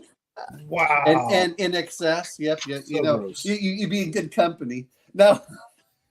In hell. That's where all the cool people go, anyways. No. Thanks. All hang out the people go to heaven, all the cool people go to hell. That I get to strangle Henry Kissinger forever. I will take that, sure. You know what? But yeah, I just have to. But that's the whole thing of it. It was humorous all the way to the end, and I said, "Oh, okay." And it was short, like I said. And I like the characters for this. The other ones I would do look, there's some movies that I really enjoyed, but I don't think I could ever watch them a second time. I like Bad Santa. I don't think I could ever watch that again. I'm just being honest. There's I think this will probably be the only time you guys. Yeah, that movie, Bad Santa was like for me. It was like Napoleon Dynamite. I didn't understand what people liked about these incredibly awkward folks. They were horrible. Yeah, Bad Santa was horrible. It was horrible. My mother walked out of the theater. Right, but they were all, they were all kind of awkward and miserable, and I don't want to see that, or at least just be glad I didn't pick Mixed Nuts. Oh God. Yeah, I'm having a hard time coming up with a pick because I'm trying to find something. Die Hard. Die Hard's the perfect Christmas movie. It's not. It's not even in my top 100 favorite movies. I just saw that movie in theater. I've seen that movie dozens of times, and if I never see it again, it won't be a tragedy. It's a good movie, but it's just not. I want to see movies I haven't seen as opposed to. Sure. Watch as long as the Christmas movie doesn't come from the Hallmark Channel, I'll be fine. It probably does. My pick, the movie that I've been thinking about, you'll hate. I know for a fact, but I haven't been able to find anything else that fits what I want to see and subject you guys to. So I'm so glad I'm going next. Well, no, I mean, but there's other ones too. To be fair, it's not that I don't mind the stuff that they had. The little fun things that were out there that weren't. Oh, this one was definitely not a fun pick. I don't think. Which one? The Nativity Story. Well, no. Part of it just comes down to it's a short. Like I said, some of these are just short and they're humorous, and I can go on. What was the other one? I didn't mind. I've gone back and watched Miracle on 34th Street. Yeah, oh, really? Shoot myself. Some of these, well, no, I mean, I've because I only saw them once. I still love the idea of the Christmas Story, but I don't think I can sit through it because I've seen it so many times. See, I actually haven't. You've never seen A Christmas Story? No, I've seen it, but I've only seen it. I think we saw it last year. Oh, okay. But if I never see it again, that'll actually be a good thing. I didn't actually like that one. Wow, Even though you'll I'm a shoot your Sun eye guy. out. It was just, again, it was one of those movies filled with very awkward characters, it seemed, and it's just not my thing, I just love the part because I remember some of the stuff as a kid. I triple dog dare you when he licks. The lick the pole, yeah. I mean, I think the kids all abandoned him. I wasn't a child of that generation, but a lot of the stuff of being a child was as true then as it was true when I was. I dare you to go lick something. I want something. You're going to kill yourself on it. Mom or grandma buying you something awkward that you really don't want to freaking wear, but you'll wear once just to make them happy. Normally, freaking ugly ass sweaters. Did someone just pop in? No. Oh, I could have swore I heard that. Boop. Yeah. But no, the Christmas Story has the theme is, as you guys, some of you guys have put, it's just evergreen because it might be a different generation, but it's almost the same story for every generation. Yeah. I'm just missing some of them. And look, I've watched what is it? He throws himself off. A lot of these movies are just showing. Oh, Wonderful Life. Yeah, Wonderful Life. I'm like, okay. And to me, you should always watch these movies at least once in your life. But it's like I don't feel compelled to ever watch that again. Yep. And that's part of the reason I went for comedies. I'm like, this time of the year, and I don't know how, and it's not so bad being in the South, but when I lived up in Germany and stuff, and it gets dark, I know that, and that is depressing. When you go in, when you leave the house and you come back and it's dark both times, there's no sunlight, and you've been at work, and it's cold, and you feel kind of trapped in the house. This is not my favorite time of the year just for that reason alone. It's supposed to be lighthearted, not overly heavy. Yeah, but I'm just saying, but the seasonal affective disorder, really, I can tell that really does affect me. That really does affect me. So this is, for me, I'm like, let's do stuff during the summer. This is why, if it was up to me, I would just visit James L. during this, during the Christmas season. I know, right? Yeah, one of us needs to hit the lottery, and we're all just going to make a yearly trip down to Australia. Yeah. What? The pilgrimage? Yeah, down to Australia. I like the reverseness of it. I think he was a good man, and he was getting crapped on, and it was the other side. Because normally when I watch, it doesn't matter what Christmas Carol it is. From the old one to the cartoon, the one with Patrick Stewart, to the Muppets, to whatever. It's always the same story. This one took the story, flipped it on its ear, says, wait, what if he's a good guy that just gets screwed by everybody? And actors in this movie that I haven't seen in a while, the ghost of the only ghost that shows up, that's he passed away last year, or this Bobby Coltrane. Yeah, he's my favorite actor, actually. I liked him in Cracker, which is not, which to be honest, Connell, you may like because your favorite actor of all time? Yeah, Robbie Coltrane. Really? Oh, absolutely. He's been in a lot of good stuff. He was in an Ocean, I think Ocean 11, or it was one of the Ocean movies. He was in Crawl. He was in some others, but what I really liked him in, James Bond guy.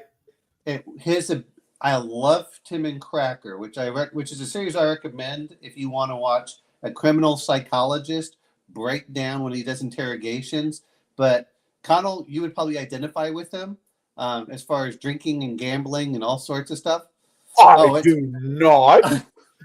I don't gamble. I just drink. But no, I mean, it was but fantastic. And then they tried Americanizing it. I'm like, why would you Americanize it if why take perfection and then suddenly try doing it for American The audience? American version of Office was better than the British version of Office.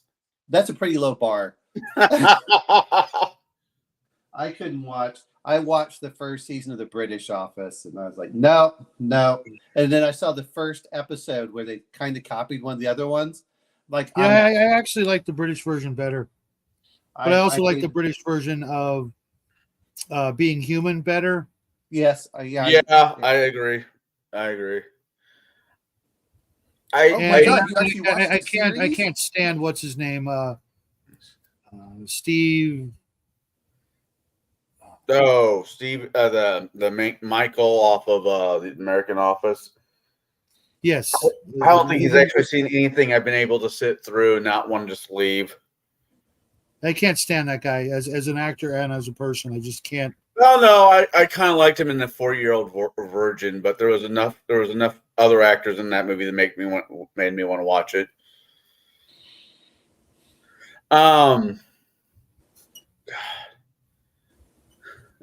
Yeah, I mean, if I have to sit there and I was getting so cringe, and I was like, no, I can't take this. I want. Yeah, that's I the mean- word I'm looking for when it comes to At the end of the day, give me Napoleon something like Dynamite and Bad Santa. It's just Well, Bad Santa was completely different to me because that was over the top. Napoleon Dynamite's that real subtle. What does it remind me of? The Steve Aquatic or whatever it was, or Steve Zissou Aquatic or whatever it was. I could not drink enough or did not have enough alcohol in my house the first time I tried to watch Napoleon Dynamite. Oh, wait a minute. The other one I don't was- understand why people liked it so much, other than so many people are just like those characters. And when I watch a movie, I want to see, I just want to watch over the top action and adventure, sci-fi, fantasy, horror, mystery, that sort of thing. I can't watch sitcoms for the most part. Most of them I never saw. I will never, See, I want something more like Married with Children than The Office. I want. I watched completely maybe different. like 5 episodes of Married with Children. It was I love funny, Mary. but I don't care. You know what I Yeah, mean? It's like there are these people that I would rather rewatch like a classic sci-fi movie than watch these people who are, every last one of them horrible, miserable people, and it's their own damn fault. I want to see some growth. I want to see some explosions, some combat. What makes Married and Children a fantasy in my mind is it was one person bringing in income for a house that's in Indiana. No, that's Roseanne. That's a It different was in house. Chicago. I thought It was in Chicago. Yeah. No, the house though, the actual house that was supposed to be up in Chicago, but it was filmed elsewhere. Anyways, but one income person can afford that house, and that his main job was to sell shoes at the mall. That's what made that Married with Children a freaking fantasy. My folks did it, and we lived in California. My dad didn't work selling shoes; he worked selling guns. But That's there's a huge hike in. Not really. Back in the 80s, you Can could I buy go a gun a for week. $20? What? Could I buy a gun for $20 back in the 80s? If you knew a guy. But Okay. At the end of the day, here's the whole point. My point was Yeah. that you could, in a gun shop, you could go weeks without a sale, literally. And then that one sale was, not going to be enough to keep the lights on and then take some money home. But that was the whole point of. I said, look, I just want. If I'm going to watch comedy, I want to be completely ridiculous, over the top, Mhm. the understated stuff that they do a lot of times, whether it's the Royal Tenenbaums or something like that. I'm like, it's too dry, and I like over the top, which is Blackadder was over the top dry humor, but not and it was quick witted. I don't like this. it was quick. Yeah, well, that's what I mean. I love the quick wittedness of it, and that's the problem I have all too often nowadays. Is, he says, Very, very similar to Absolutely Fabulous. I couldn't stand Absolutely Fabulous. Really, and that was pretty over the top. Yeah. As well. I and to say that I've just watched I used to watch a lot of this stuff, and the British was either British is either I love it or hate it. There's no in between for a lot of their stuff. So, But yeah, I mean that was part of the reason I did. I like the actors. I like the stuff in there. It was a revisitation of from the previous one. You know, they did King George III, which is the one where they had Hugh Laurie in it as the prince, and he was trying to explain the syllables. You know, I mean, they all played the same characters from there. I still love the old lady that was got that and says that it's not safe out for an old woman, you know, with a bunch of presents. You know, it's like, oh, okay. And I the you know, when he had to deal with the queen and he punches Baldric through the picture, I thought that was pretty good. And, but yeah, it was. But of course, that's what it was intended to be. And you know, you didn't like the people taking advantage of them. I said, okay, that's fine. But yeah, because it turned all the not just, you know, Rowan Atkins's character into a reversal, but all the other characters. Oh shit! I best use a whole bunch of that color. You know, everybody, you know, Mrs. Cratchit and her you know, morbidly obese, you know, son, you know, all you know, because you didn't get to meet him, but you found out that he was, you know, a lazy faker, you know, not really crippled at all, but you know, and super muscular. That's what he said. The muscular backside. I did like the fat orphans when they're all coming in there. You know, that's, yeah, it was. But he's like, Madam, he's built like a, you know, a privy. Yeah, that was, you know, all I can see is some kid that's like 6'6", bulging with muscles, and he was like, yeah, I've got a bad leg, I can't go work. You're like, what the hell? That movie, yeah. Some and Mrs. Cratchit herself being a rat bastard. Yeah. Everybody, you know, just it was amusing. It was a nice change of pace. It was. If I never have to watch The Christmas Carol ever again, it's just one of those Christmas movies. I'm just done. I don't want to see any other variations of them. It's too overdone. They did it all the time. I saw it. They'd always do it over and over again. That's why I loved Scrooged when it first came out, especially like you have to staple the, the antlers keep coming off. We'll just staple them on the mouse. Like, oh my God, you know, what a complete bash. You tried staples? Yeah. Like, wow. So that's, it's just like a lot of the other movies, which, I know people went through it, but, everyone talks about Charlie Brown. I've seen that so many times. I never really liked Charlie Brown when I was a kid. I didn't find it funny that he always got screwed over. I think it was a generational thing because growing up, there weren't as many cartoon or comic strip characters. And growing up, every Sunday, the Sunday paper, that was on the top of the Sunday paper was Peanuts. And, I forget who was right below it. That was Sunday. That was, just a permanent fixture of growing up, for me, at least in that period of time.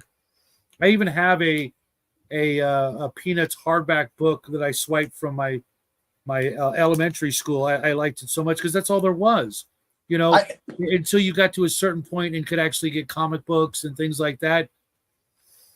Well, I remember I think it was Garfield that was underneath it, but I could be wrong. Well, it depends on which one you had. I remember, it depends on what year, but I remember Peanuts. I never thought Peanuts was funny. I remember watching all the specials, the Charlie Brown special where they go around and it would turn, as it went through, that part. I always remember every Christmas having the,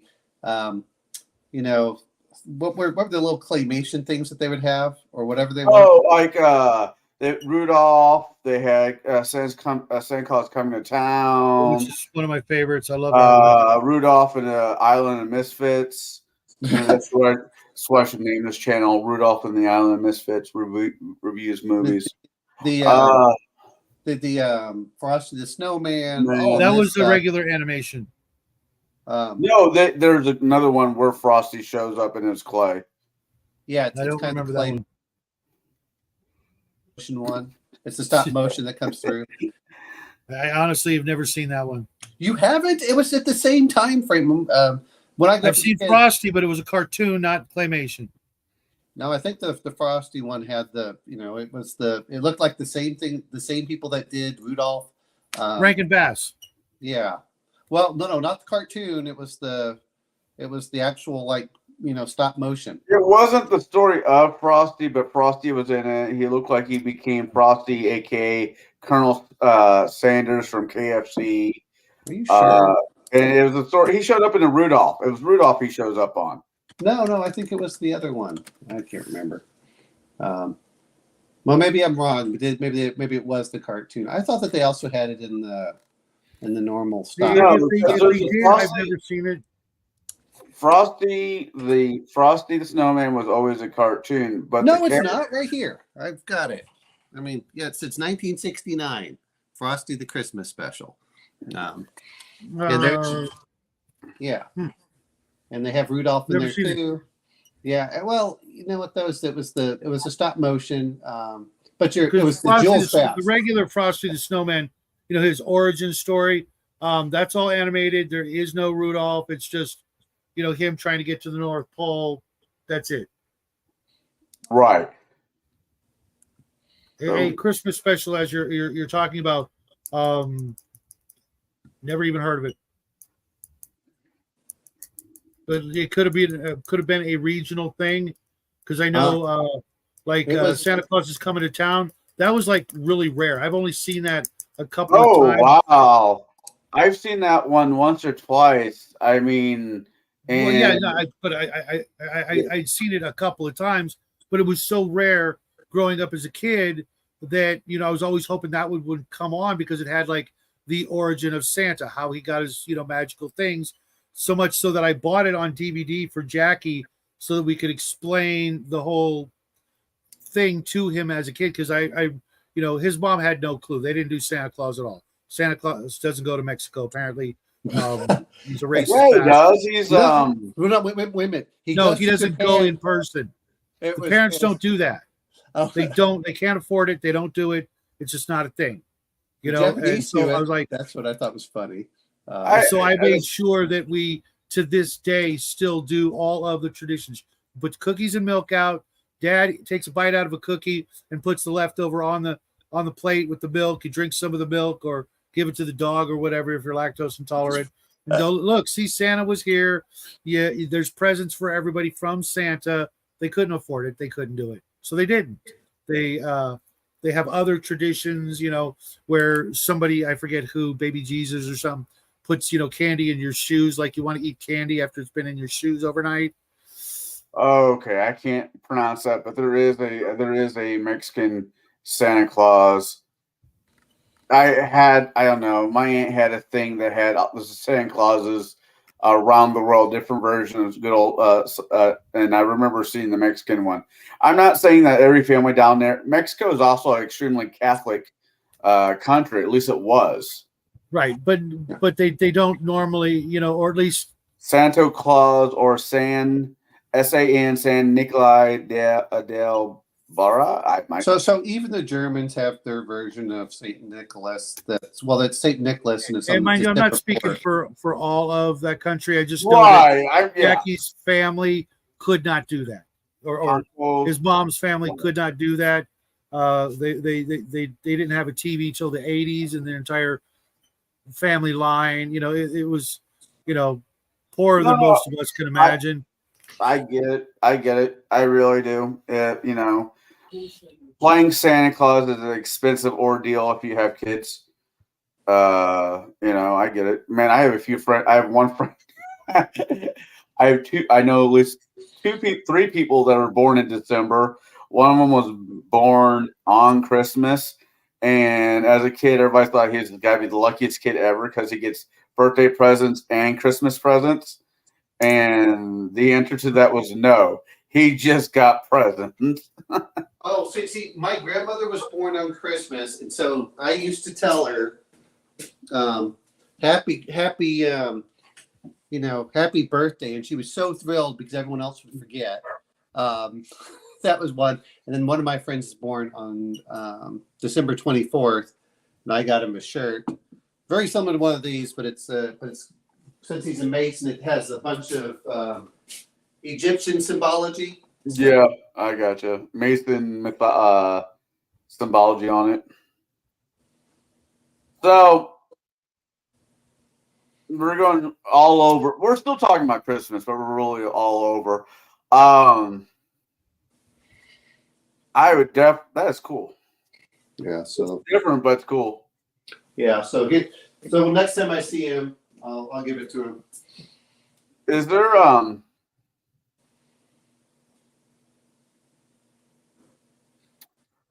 would you Shadow, when you were watching this movie, did Jack watch it with you, or was he too busy being a teenager? Too busy being a teenager. I think And to be honest, I'm 100% certain he would not have, approved. understood the slang. Just, I mean, it takes a while to learn it, or at least it did for me. I'm still learning new words, but I can kind of extrapolate and go, oh, they meant this, or it's that, or, that sort of thing. And not everybody, even cares to learn it. They just, shake their head and go, I don't know what they're saying. It's like, I think that this movie is after you watch it a few times, if you want to watch it a few times, I don't imagine why you wouldn't want to watch this at least a few times. It's a very quotable movie or episode. It's very cute. You can't, you'd be hard pressed even today to find something in it that would be offensive. I guess, unless, there's something I missed. No, the only part that was really offensive was the fact when Baldric came out in his little, that was, leather Speedo. Yeah, that was, but I think that's the intention too. So it achieved it. I just hope they had separate ones so they didn't have to share the same one. I hope so. No, we took it to the cleaners. There's no such thing. Wow, you must not have a very good washing machine. If it's leather, the worst part with leather is it would shrink if you did that. So now it's even tighter.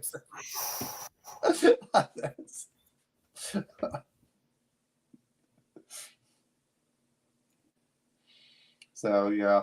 All right. So what's our next one, Connell? Which is me. I don't think we need to do a double feature quite yet. No, we shouldn't have to do it at all because there's only 4 of us for the most part. So right. I'll do next week then. Oh crap! I forgot today was Today is the 9th or 10th. Today is the 9th, I believe. Yeah. No, it's the 10th. Yeah, you're right. You know what? I forgot today was board game day. Man, I feel so bad. Technically, we have 3 more Sundays. Yeah. So we should be good, even if we, that was you, me, Shadow, and then Theory, Mark, or yeah. Nah. Well, someone's going to be there, and maybe that's what we should do. Is New Year's Eve. It's New Year's Eve day. Yeah, well, you do. Yeah, but also remember it's the 24th of. And I don't know about you, but we always used to open our Christmas presents on the 24th. Yeah. Ooh. So you know what? Well, Connell, what we can do is we can move years because some people don't like the anti-Christmas movies. So no, we're doing mine next. I was thinking we could do yours, during that, during the 24th there. So no, we're doing mine next because I want to bring this Christmas joy to everybody. You're muted if you're trying to talk to us there, Shadow. Mine is going to be very religious. Let's just put it that way. So having it on Christmas Eve or something like that might not suck, but at the same time might not get anybody to watch it. Oh, you might not get anybody to watch even if it was on the first, but that's besides the point. That needs to stop.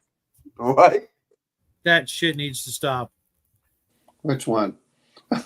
The anti-Christian sentiment. I'm not going to tolerate it. Oh, I don't mean that. Well, the sad thing is that Connell is the most religious of all of us. I went to church today. Can you say the same? No, I haven't been to church in years. I'm trying to fix that though. You go to church what, twice a week, Connell? This past week I went 3 times, but yeah. Okay. Oh, there's a But dude. you're supposed to look forward to that, not, you know, it shouldn't be an obligation or a duty. You're not Catholic. Apparently you're not Catholic. If it's not an obligation, yeah, it's a literal day of obligation on, was it the 4th? Yeah. Yeah, because that's a day of obligation. Well, I don't know. My boy, he looks forward to it more than any other day of the week. Yeah, he's also young. I don't know. I always say at church. I do confession on Wednesday, then I go to church. Normally just go to church on Sunday. But there is another reason I went 3 times this past week. I know the week of Christmas, like what month am I looking at? Hold on. I know I'll be doing the midnight mass on the 23rd. Then Wednesday, the midnight mass on the 23rd. Then on Christmas Day. Why aren't you going to? I thought midnight mass was normally on the 24th. Mine they're doing on the 23rd. What? I don't know. I'm not the one who writes the schedule. I just show up. I remember trying to fight with my father to go to the midnight mass because he didn't want. I don't want to have to stay up that late. Like, why don't we go to midnight mass? You know. I don't know why. I'm not the one who writes the schedule. I just go. But no, mine's not anti-Christian. Mine is Violent Night. It has nothing to do with the birth of Christ. It's about Santa Claus. Good old jolly St. Old Nick. Mm-hmm. And the non-appreciation that people give to him over the years. It's not thank you, Santa Claus anymore. It's a give me Santa Claus. You guys remember the name of that Twilight Zone, the Christmas one? No, you're not narrowing it down for us. Well, there's only 1 or 2. Night of the Meek, I think it is. I haven't watched it, and I don't like the word meek. They always use meek in the wrong term. I understood. But it's the one with the homeless Santa. Oh, no, I don't. I was never a big Twilight fan, to be honest. I've seen some of them. I've seen the movie in the 80s. I saw the series in the 1980s. I also saw some of the old black and whites when they used to have it on the Sci-Fi Channel. The black and white TV show was one of the greatest TV shows of all time. It was always more of an hour limit. It had something for everybody eventually. If you watch the entire, I think it's 5 seasons, eventually you'll find one that just like, whoa, just blows you away. Only one I remember out of the Twilight series that sticks with me is the guy hits somebody and drives away, and somehow his car comes not alive but alive and makes him grow a conscience, and he turns himself in. I don't remember that one. Black and white. Well, black and white. Well, no, to be fair, everything for Connell's black. No, I know. No, yeah, I didn't mean the color wise. I mean, are you sure it was one of the old ones? The guy, the narrator, the host of the show he looked youngish. So I'm imagining it had to be one of the black and whites. With Rod Sterling. Don't get me wrong, as I watched it. Rod Sterling was not a young guy. He was really. In the 60s. I suppose. I mean, my idea of young is 20s to 30s. I picture him being more 30s to 40s. But I could have been wrong. But he was a black and white. He was a phenomenal writer. It was on Nickelodeon because it was Hitchcock. Then it was holy crap! He died at the age of 50. Yeah, he. Which means he was in his 30s or 40s whenever. No, I'm sorry. The episode show was the Hitchcock one. Oh yeah. That's why I don't remember it. Because that was my thing. Still is. I always considered it horror, literally a horror television show. I Yeah, never I'm not- thought of it that way. I mean, that's the So many of them were, especially for the time. That was those things that were happening were horrible. Think of like the one with the sort of hillbilly woman living alone, and the invaders. I don't. You know what? I'll be honest. It's been so long since I've watched them, and I haven't been that interested in it. I watched them every so often when they would come out, but Didn't the guy from Death Watch, wasn't he in one of the Twilight ones? Who? Death Wish, Ron. Oh, Charles Bronson. Absolutely. yeah, yeah. With Elizabeth Montgomery, they were Yeah. two opposing soldiers at the end of the last World War, the war to end all wars. Many of remember those. watching that one. That one was awesome.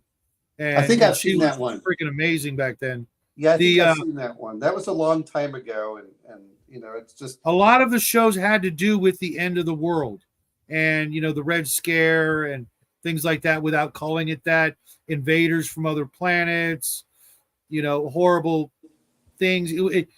You could tell that he was a big fan of Tales from the Dark Side, the comic books and things like that back in the day. And he went on to be responsible for Planet of the Apes, which was the greatest Twilight Zone of all. You get to this horrible situation, then you get to the surprise ending, so to speak. God, if we do that next year, if somebody picks Planet of the Apes, which version of it? The original. yeah, because they don't have spaceships unless you're doing the really bad one that came in the early 2000s. Oh, you're right. You're right. Because the current version of it was not spaceships. It was a virus that just took off. Yeah, I mean, I've been trying to limit it somewhat. I mean, I guess we can. Yeah, I'm That's sorry. why I was This was like spaceships, aliens, robots, and Laser guns. What's up, Grandma? That's because I wanted to narrow it down as far as what would be sci-fi. Otherwise, we're yeah, no. You say Planet of the Apes, or I'm in my head. I'm like, which version of the movie are we talking about? Are we talking about the TV series? We got TV options there. The very first one is all you need to know. All you need to really see to get the full gist of it. If you like it, you can go on from there. Some people might be disappointed. it's just worse from year to year to year. At the end. So, But it's interesting. When you think about the time that it came out, how they managed to literally make it go full, come full circle. I know. The last movie ends up being the prequel to the first movie. That's freaking amazing. Hey, Grandma, I can send you my home address. If you're, I could go for some holiday cookies. The only problem I have with cookies is most of them are only really good that day, and especially if they're warm. Like they have to be cooked that day, and by the time that you get them, you're like, it's too late. Homemade cookies rarely include all those preservatives.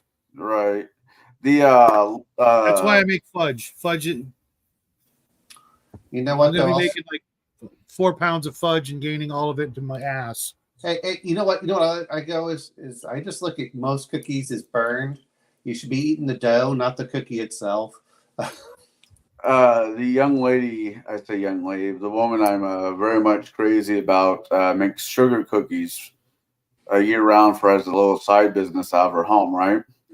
And her sugar cookies, Christmas sugar cookies, and her cinnamon rolls are quite damn good. Give me the ginger, the little gingerbread stuff. Another thing I like around cookies this year is the rum cakes. The Tortuga, those things make great Christmas presents. Anyway, so did we enjoy Fury? Some of us more than the others. I want to thank you, nerds, for coming here and saving my and Omen's collective bacon, because neither one of us has enough knowledge when it comes to that stuff to actually make that episode work, just the two of us.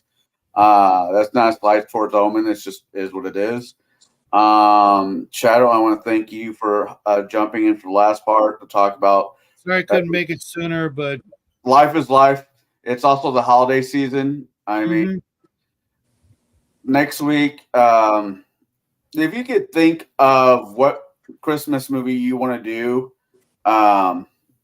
we can turn next week into a double feature because I think Christmas Day and New Year's might be kind of hard for some Not of really. us. hold on a second. Oh. Hold on. Let me look something up. No, I'm not going anywhere. It's not that there are enough weeks left in this month, and I don't disagree with you on that aspect. But some of us have families. Yeah, the Twilight Zone is called Night of the Meek. It's let me see how long it is. Season 2, episode 11, which 4 minutes. which sucks ass because season 2 is the only season on Netflix that isn't on Netflix. I think I could be wrong. I'll be honest. It's most of the stuff, and I'm not saying it isn't necessarily bad, but I don't like going back and watching most Black. Oh no way! Anyway. It's episode 47. That'd be season 2, wouldn't it? It came out. Original air date was December 23rd, 1960. And it's. I don't think it's quite an hour. Okay, so if you will do ads, Twilight Zone is on Amazon Prime, all 5 seasons. Okay. I which I do have, but it's if we need to cut some time, this would be my second pick or my first pick, because I know everybody else would probably absolutely despise the other movie pick that I was going to pick. What was your other movie pick? It's the Nativity Story. It's basically the story of Mary. Yeah, I see Connell's just freaking eyes rolling up in the back of his head. Which one? Is it the 2005 version? I think so. It's a pretty new movie. Chosen? No, it's the Nativity Story. It's literally that's what the movie is called. The whole story drives me up the damn wall. If you want to pick it, we'll do it. But in real life, yeah, I don't want to hear you blaspheme it. So that's not blasphemy if I actually show some historical proof that says it's wrong. Then why do you bother going to church if you don't believe any of them? I believe it. I just think the book's off. Why would you even open your mouth to badmouth it ever? Because ever. Free will. It's a beautiful thing. Yeah, dude, I might have to leave. Wow, I can't do it. It's not against. Okay.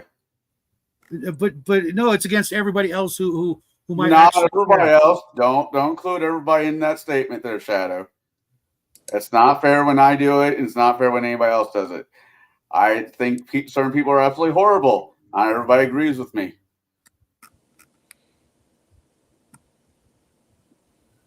It's a beautiful story. I will give you that. I think it's, and I hate saying this, I think it's the least important part of his life. That too. Because it's what happened after that mattered. But that's irrelevant. Yeah, I thought it would be interesting to see, a different side of it, from Mary's side, being told that and that kind of responsibility to go through 9 months. If you want to do it, I will watch it. We will do it. I've thrown in some zingers in here that you guys didn't like, and you watched and took part of it. It's only fair for the other side of it. Just because I have issues with it doesn't mean I won't watch it and reviewing it. It's not. It's just that easy. Okay, let's see where it is because I hate having to buy these things. Let's see. I just want to try to make sure it's the right one because I was going through all of the Christmas movies and the traditional Christmas movies. Hold on. It's like I'm not saying this one has anything to do with the other one, but It's a Wonderful Life is about a man who wants to commit suicide. It's a great movie. The guy was about to commit suicide, and we're celebrating it. No, we're celebrating the fact that he chose to live, not that he was committing Right. suicide. There's a difference. I There's know a I'm an big asshole. difference between the two. I know I'm an asshole, and that's just how it's like. Wow, Is it just me or is the nativity story in Spanish? I don't know. I'm looking at it. I don't know either. I'm trying to figure this out because I looked at it and for some reason it shows in New Spanish. Line Cinema language. The one I'm looking at says language English and Hebrew. Oh, okay. All right. Okay. what's the title of it? The Nativity Story. Yeah, literally the nativity story. Wow, it could have been like Mary's story, Joseph the unneeded father. Hey. His father was absolutely needed in there. Just because he's a stepdad doesn't mean Daddy number 2. not all of us have bad stepdads, okay? I don't know I don't know how that applies to you, Connell. I'm just saying, The one that didn't go out looking for a pack of cigarettes.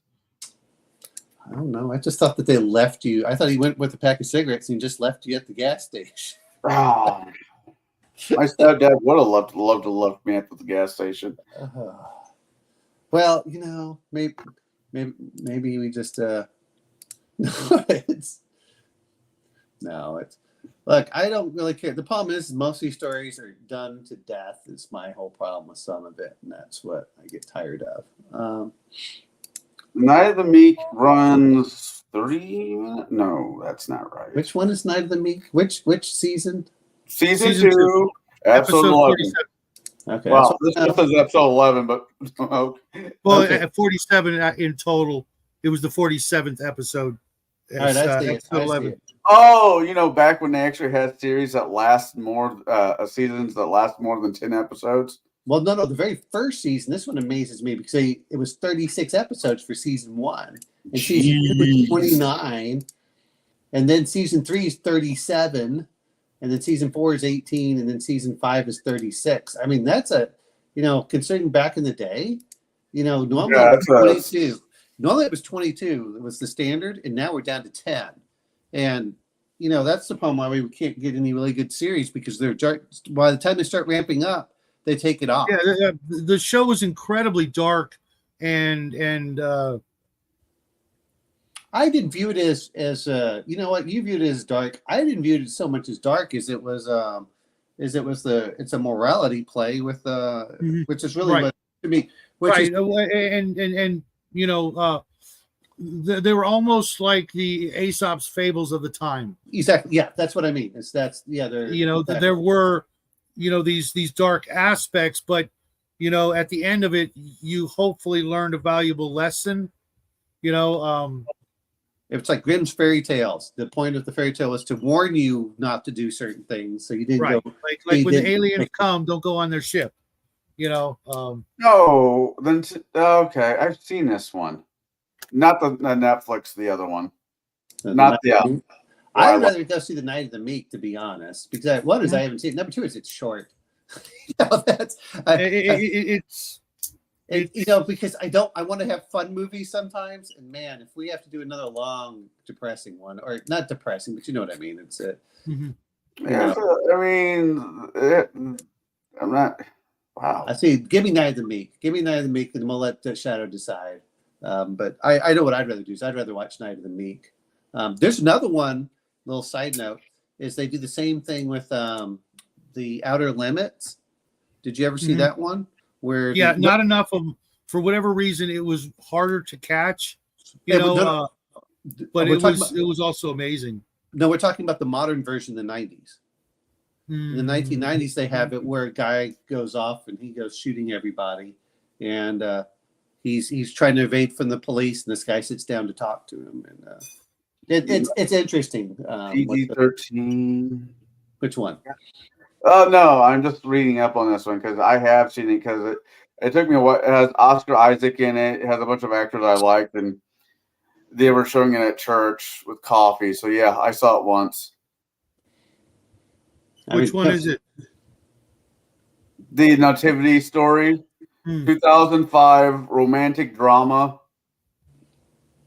an hour and 40 minutes long. Yeah, I've seen it. And The next one I've not. how was it, Connell? I remember thinking the coffee could have been better. Okay. So I look either way. I mean, I found it where I can watch it without having to pay for it, and I can watch it at like 1.5 speed, which makes a huge difference for me. So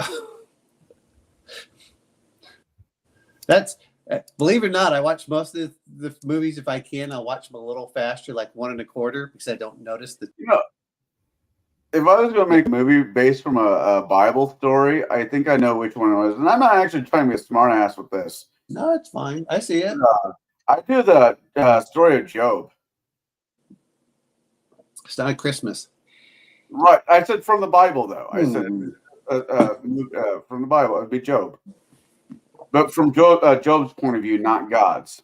You know what I find hilarious is while we're all talking about this, I sat down recently and finished the Exodus series by Jordan Peterson for all 17 episodes of 2 hours each. So, wow. No, they're enjoyable because they actually explain stuff. That's the problem I had with going to church, is I felt like I was sitting there and not learning. And I said, I want information and new ways of new perspectives, which is, if you can give me that, I'll sit down and watch stuff. I watched this whole Genesis thing too, which was 24 hours. But yeah, so. All right, gents, I got to go. Dinner's being. Yeah, just didn't know which one we're doing. Let me get back to you guys. Okay. What is next week? What's your pick? Violent Night. It's a Santa Claus movie. Okay. All right. It's a violent Santa Claus movie. All right. Hey, it brought the Christmas spirit back into my heart. You know what? I still love my favorite Christmas episode, I think, for all of them is the American All right, guys. Dad. Merry Christmas. All I'll right, see you guys later in the Shadow. week. Maybe even tonight. I don't know what I'm doing, but Sure. have a good one, everybody. Merry Christmas You to too. all. A good night. So, Connell, my favorite is still the American Dad, where they shoot Santa, and then they have to fight him off with the giant snowman, and as they're attacking. That's still one of my favorite. That's a good one. Hey, I want to say everybody in the chat, Grandma and everybody else, thanks for showing up.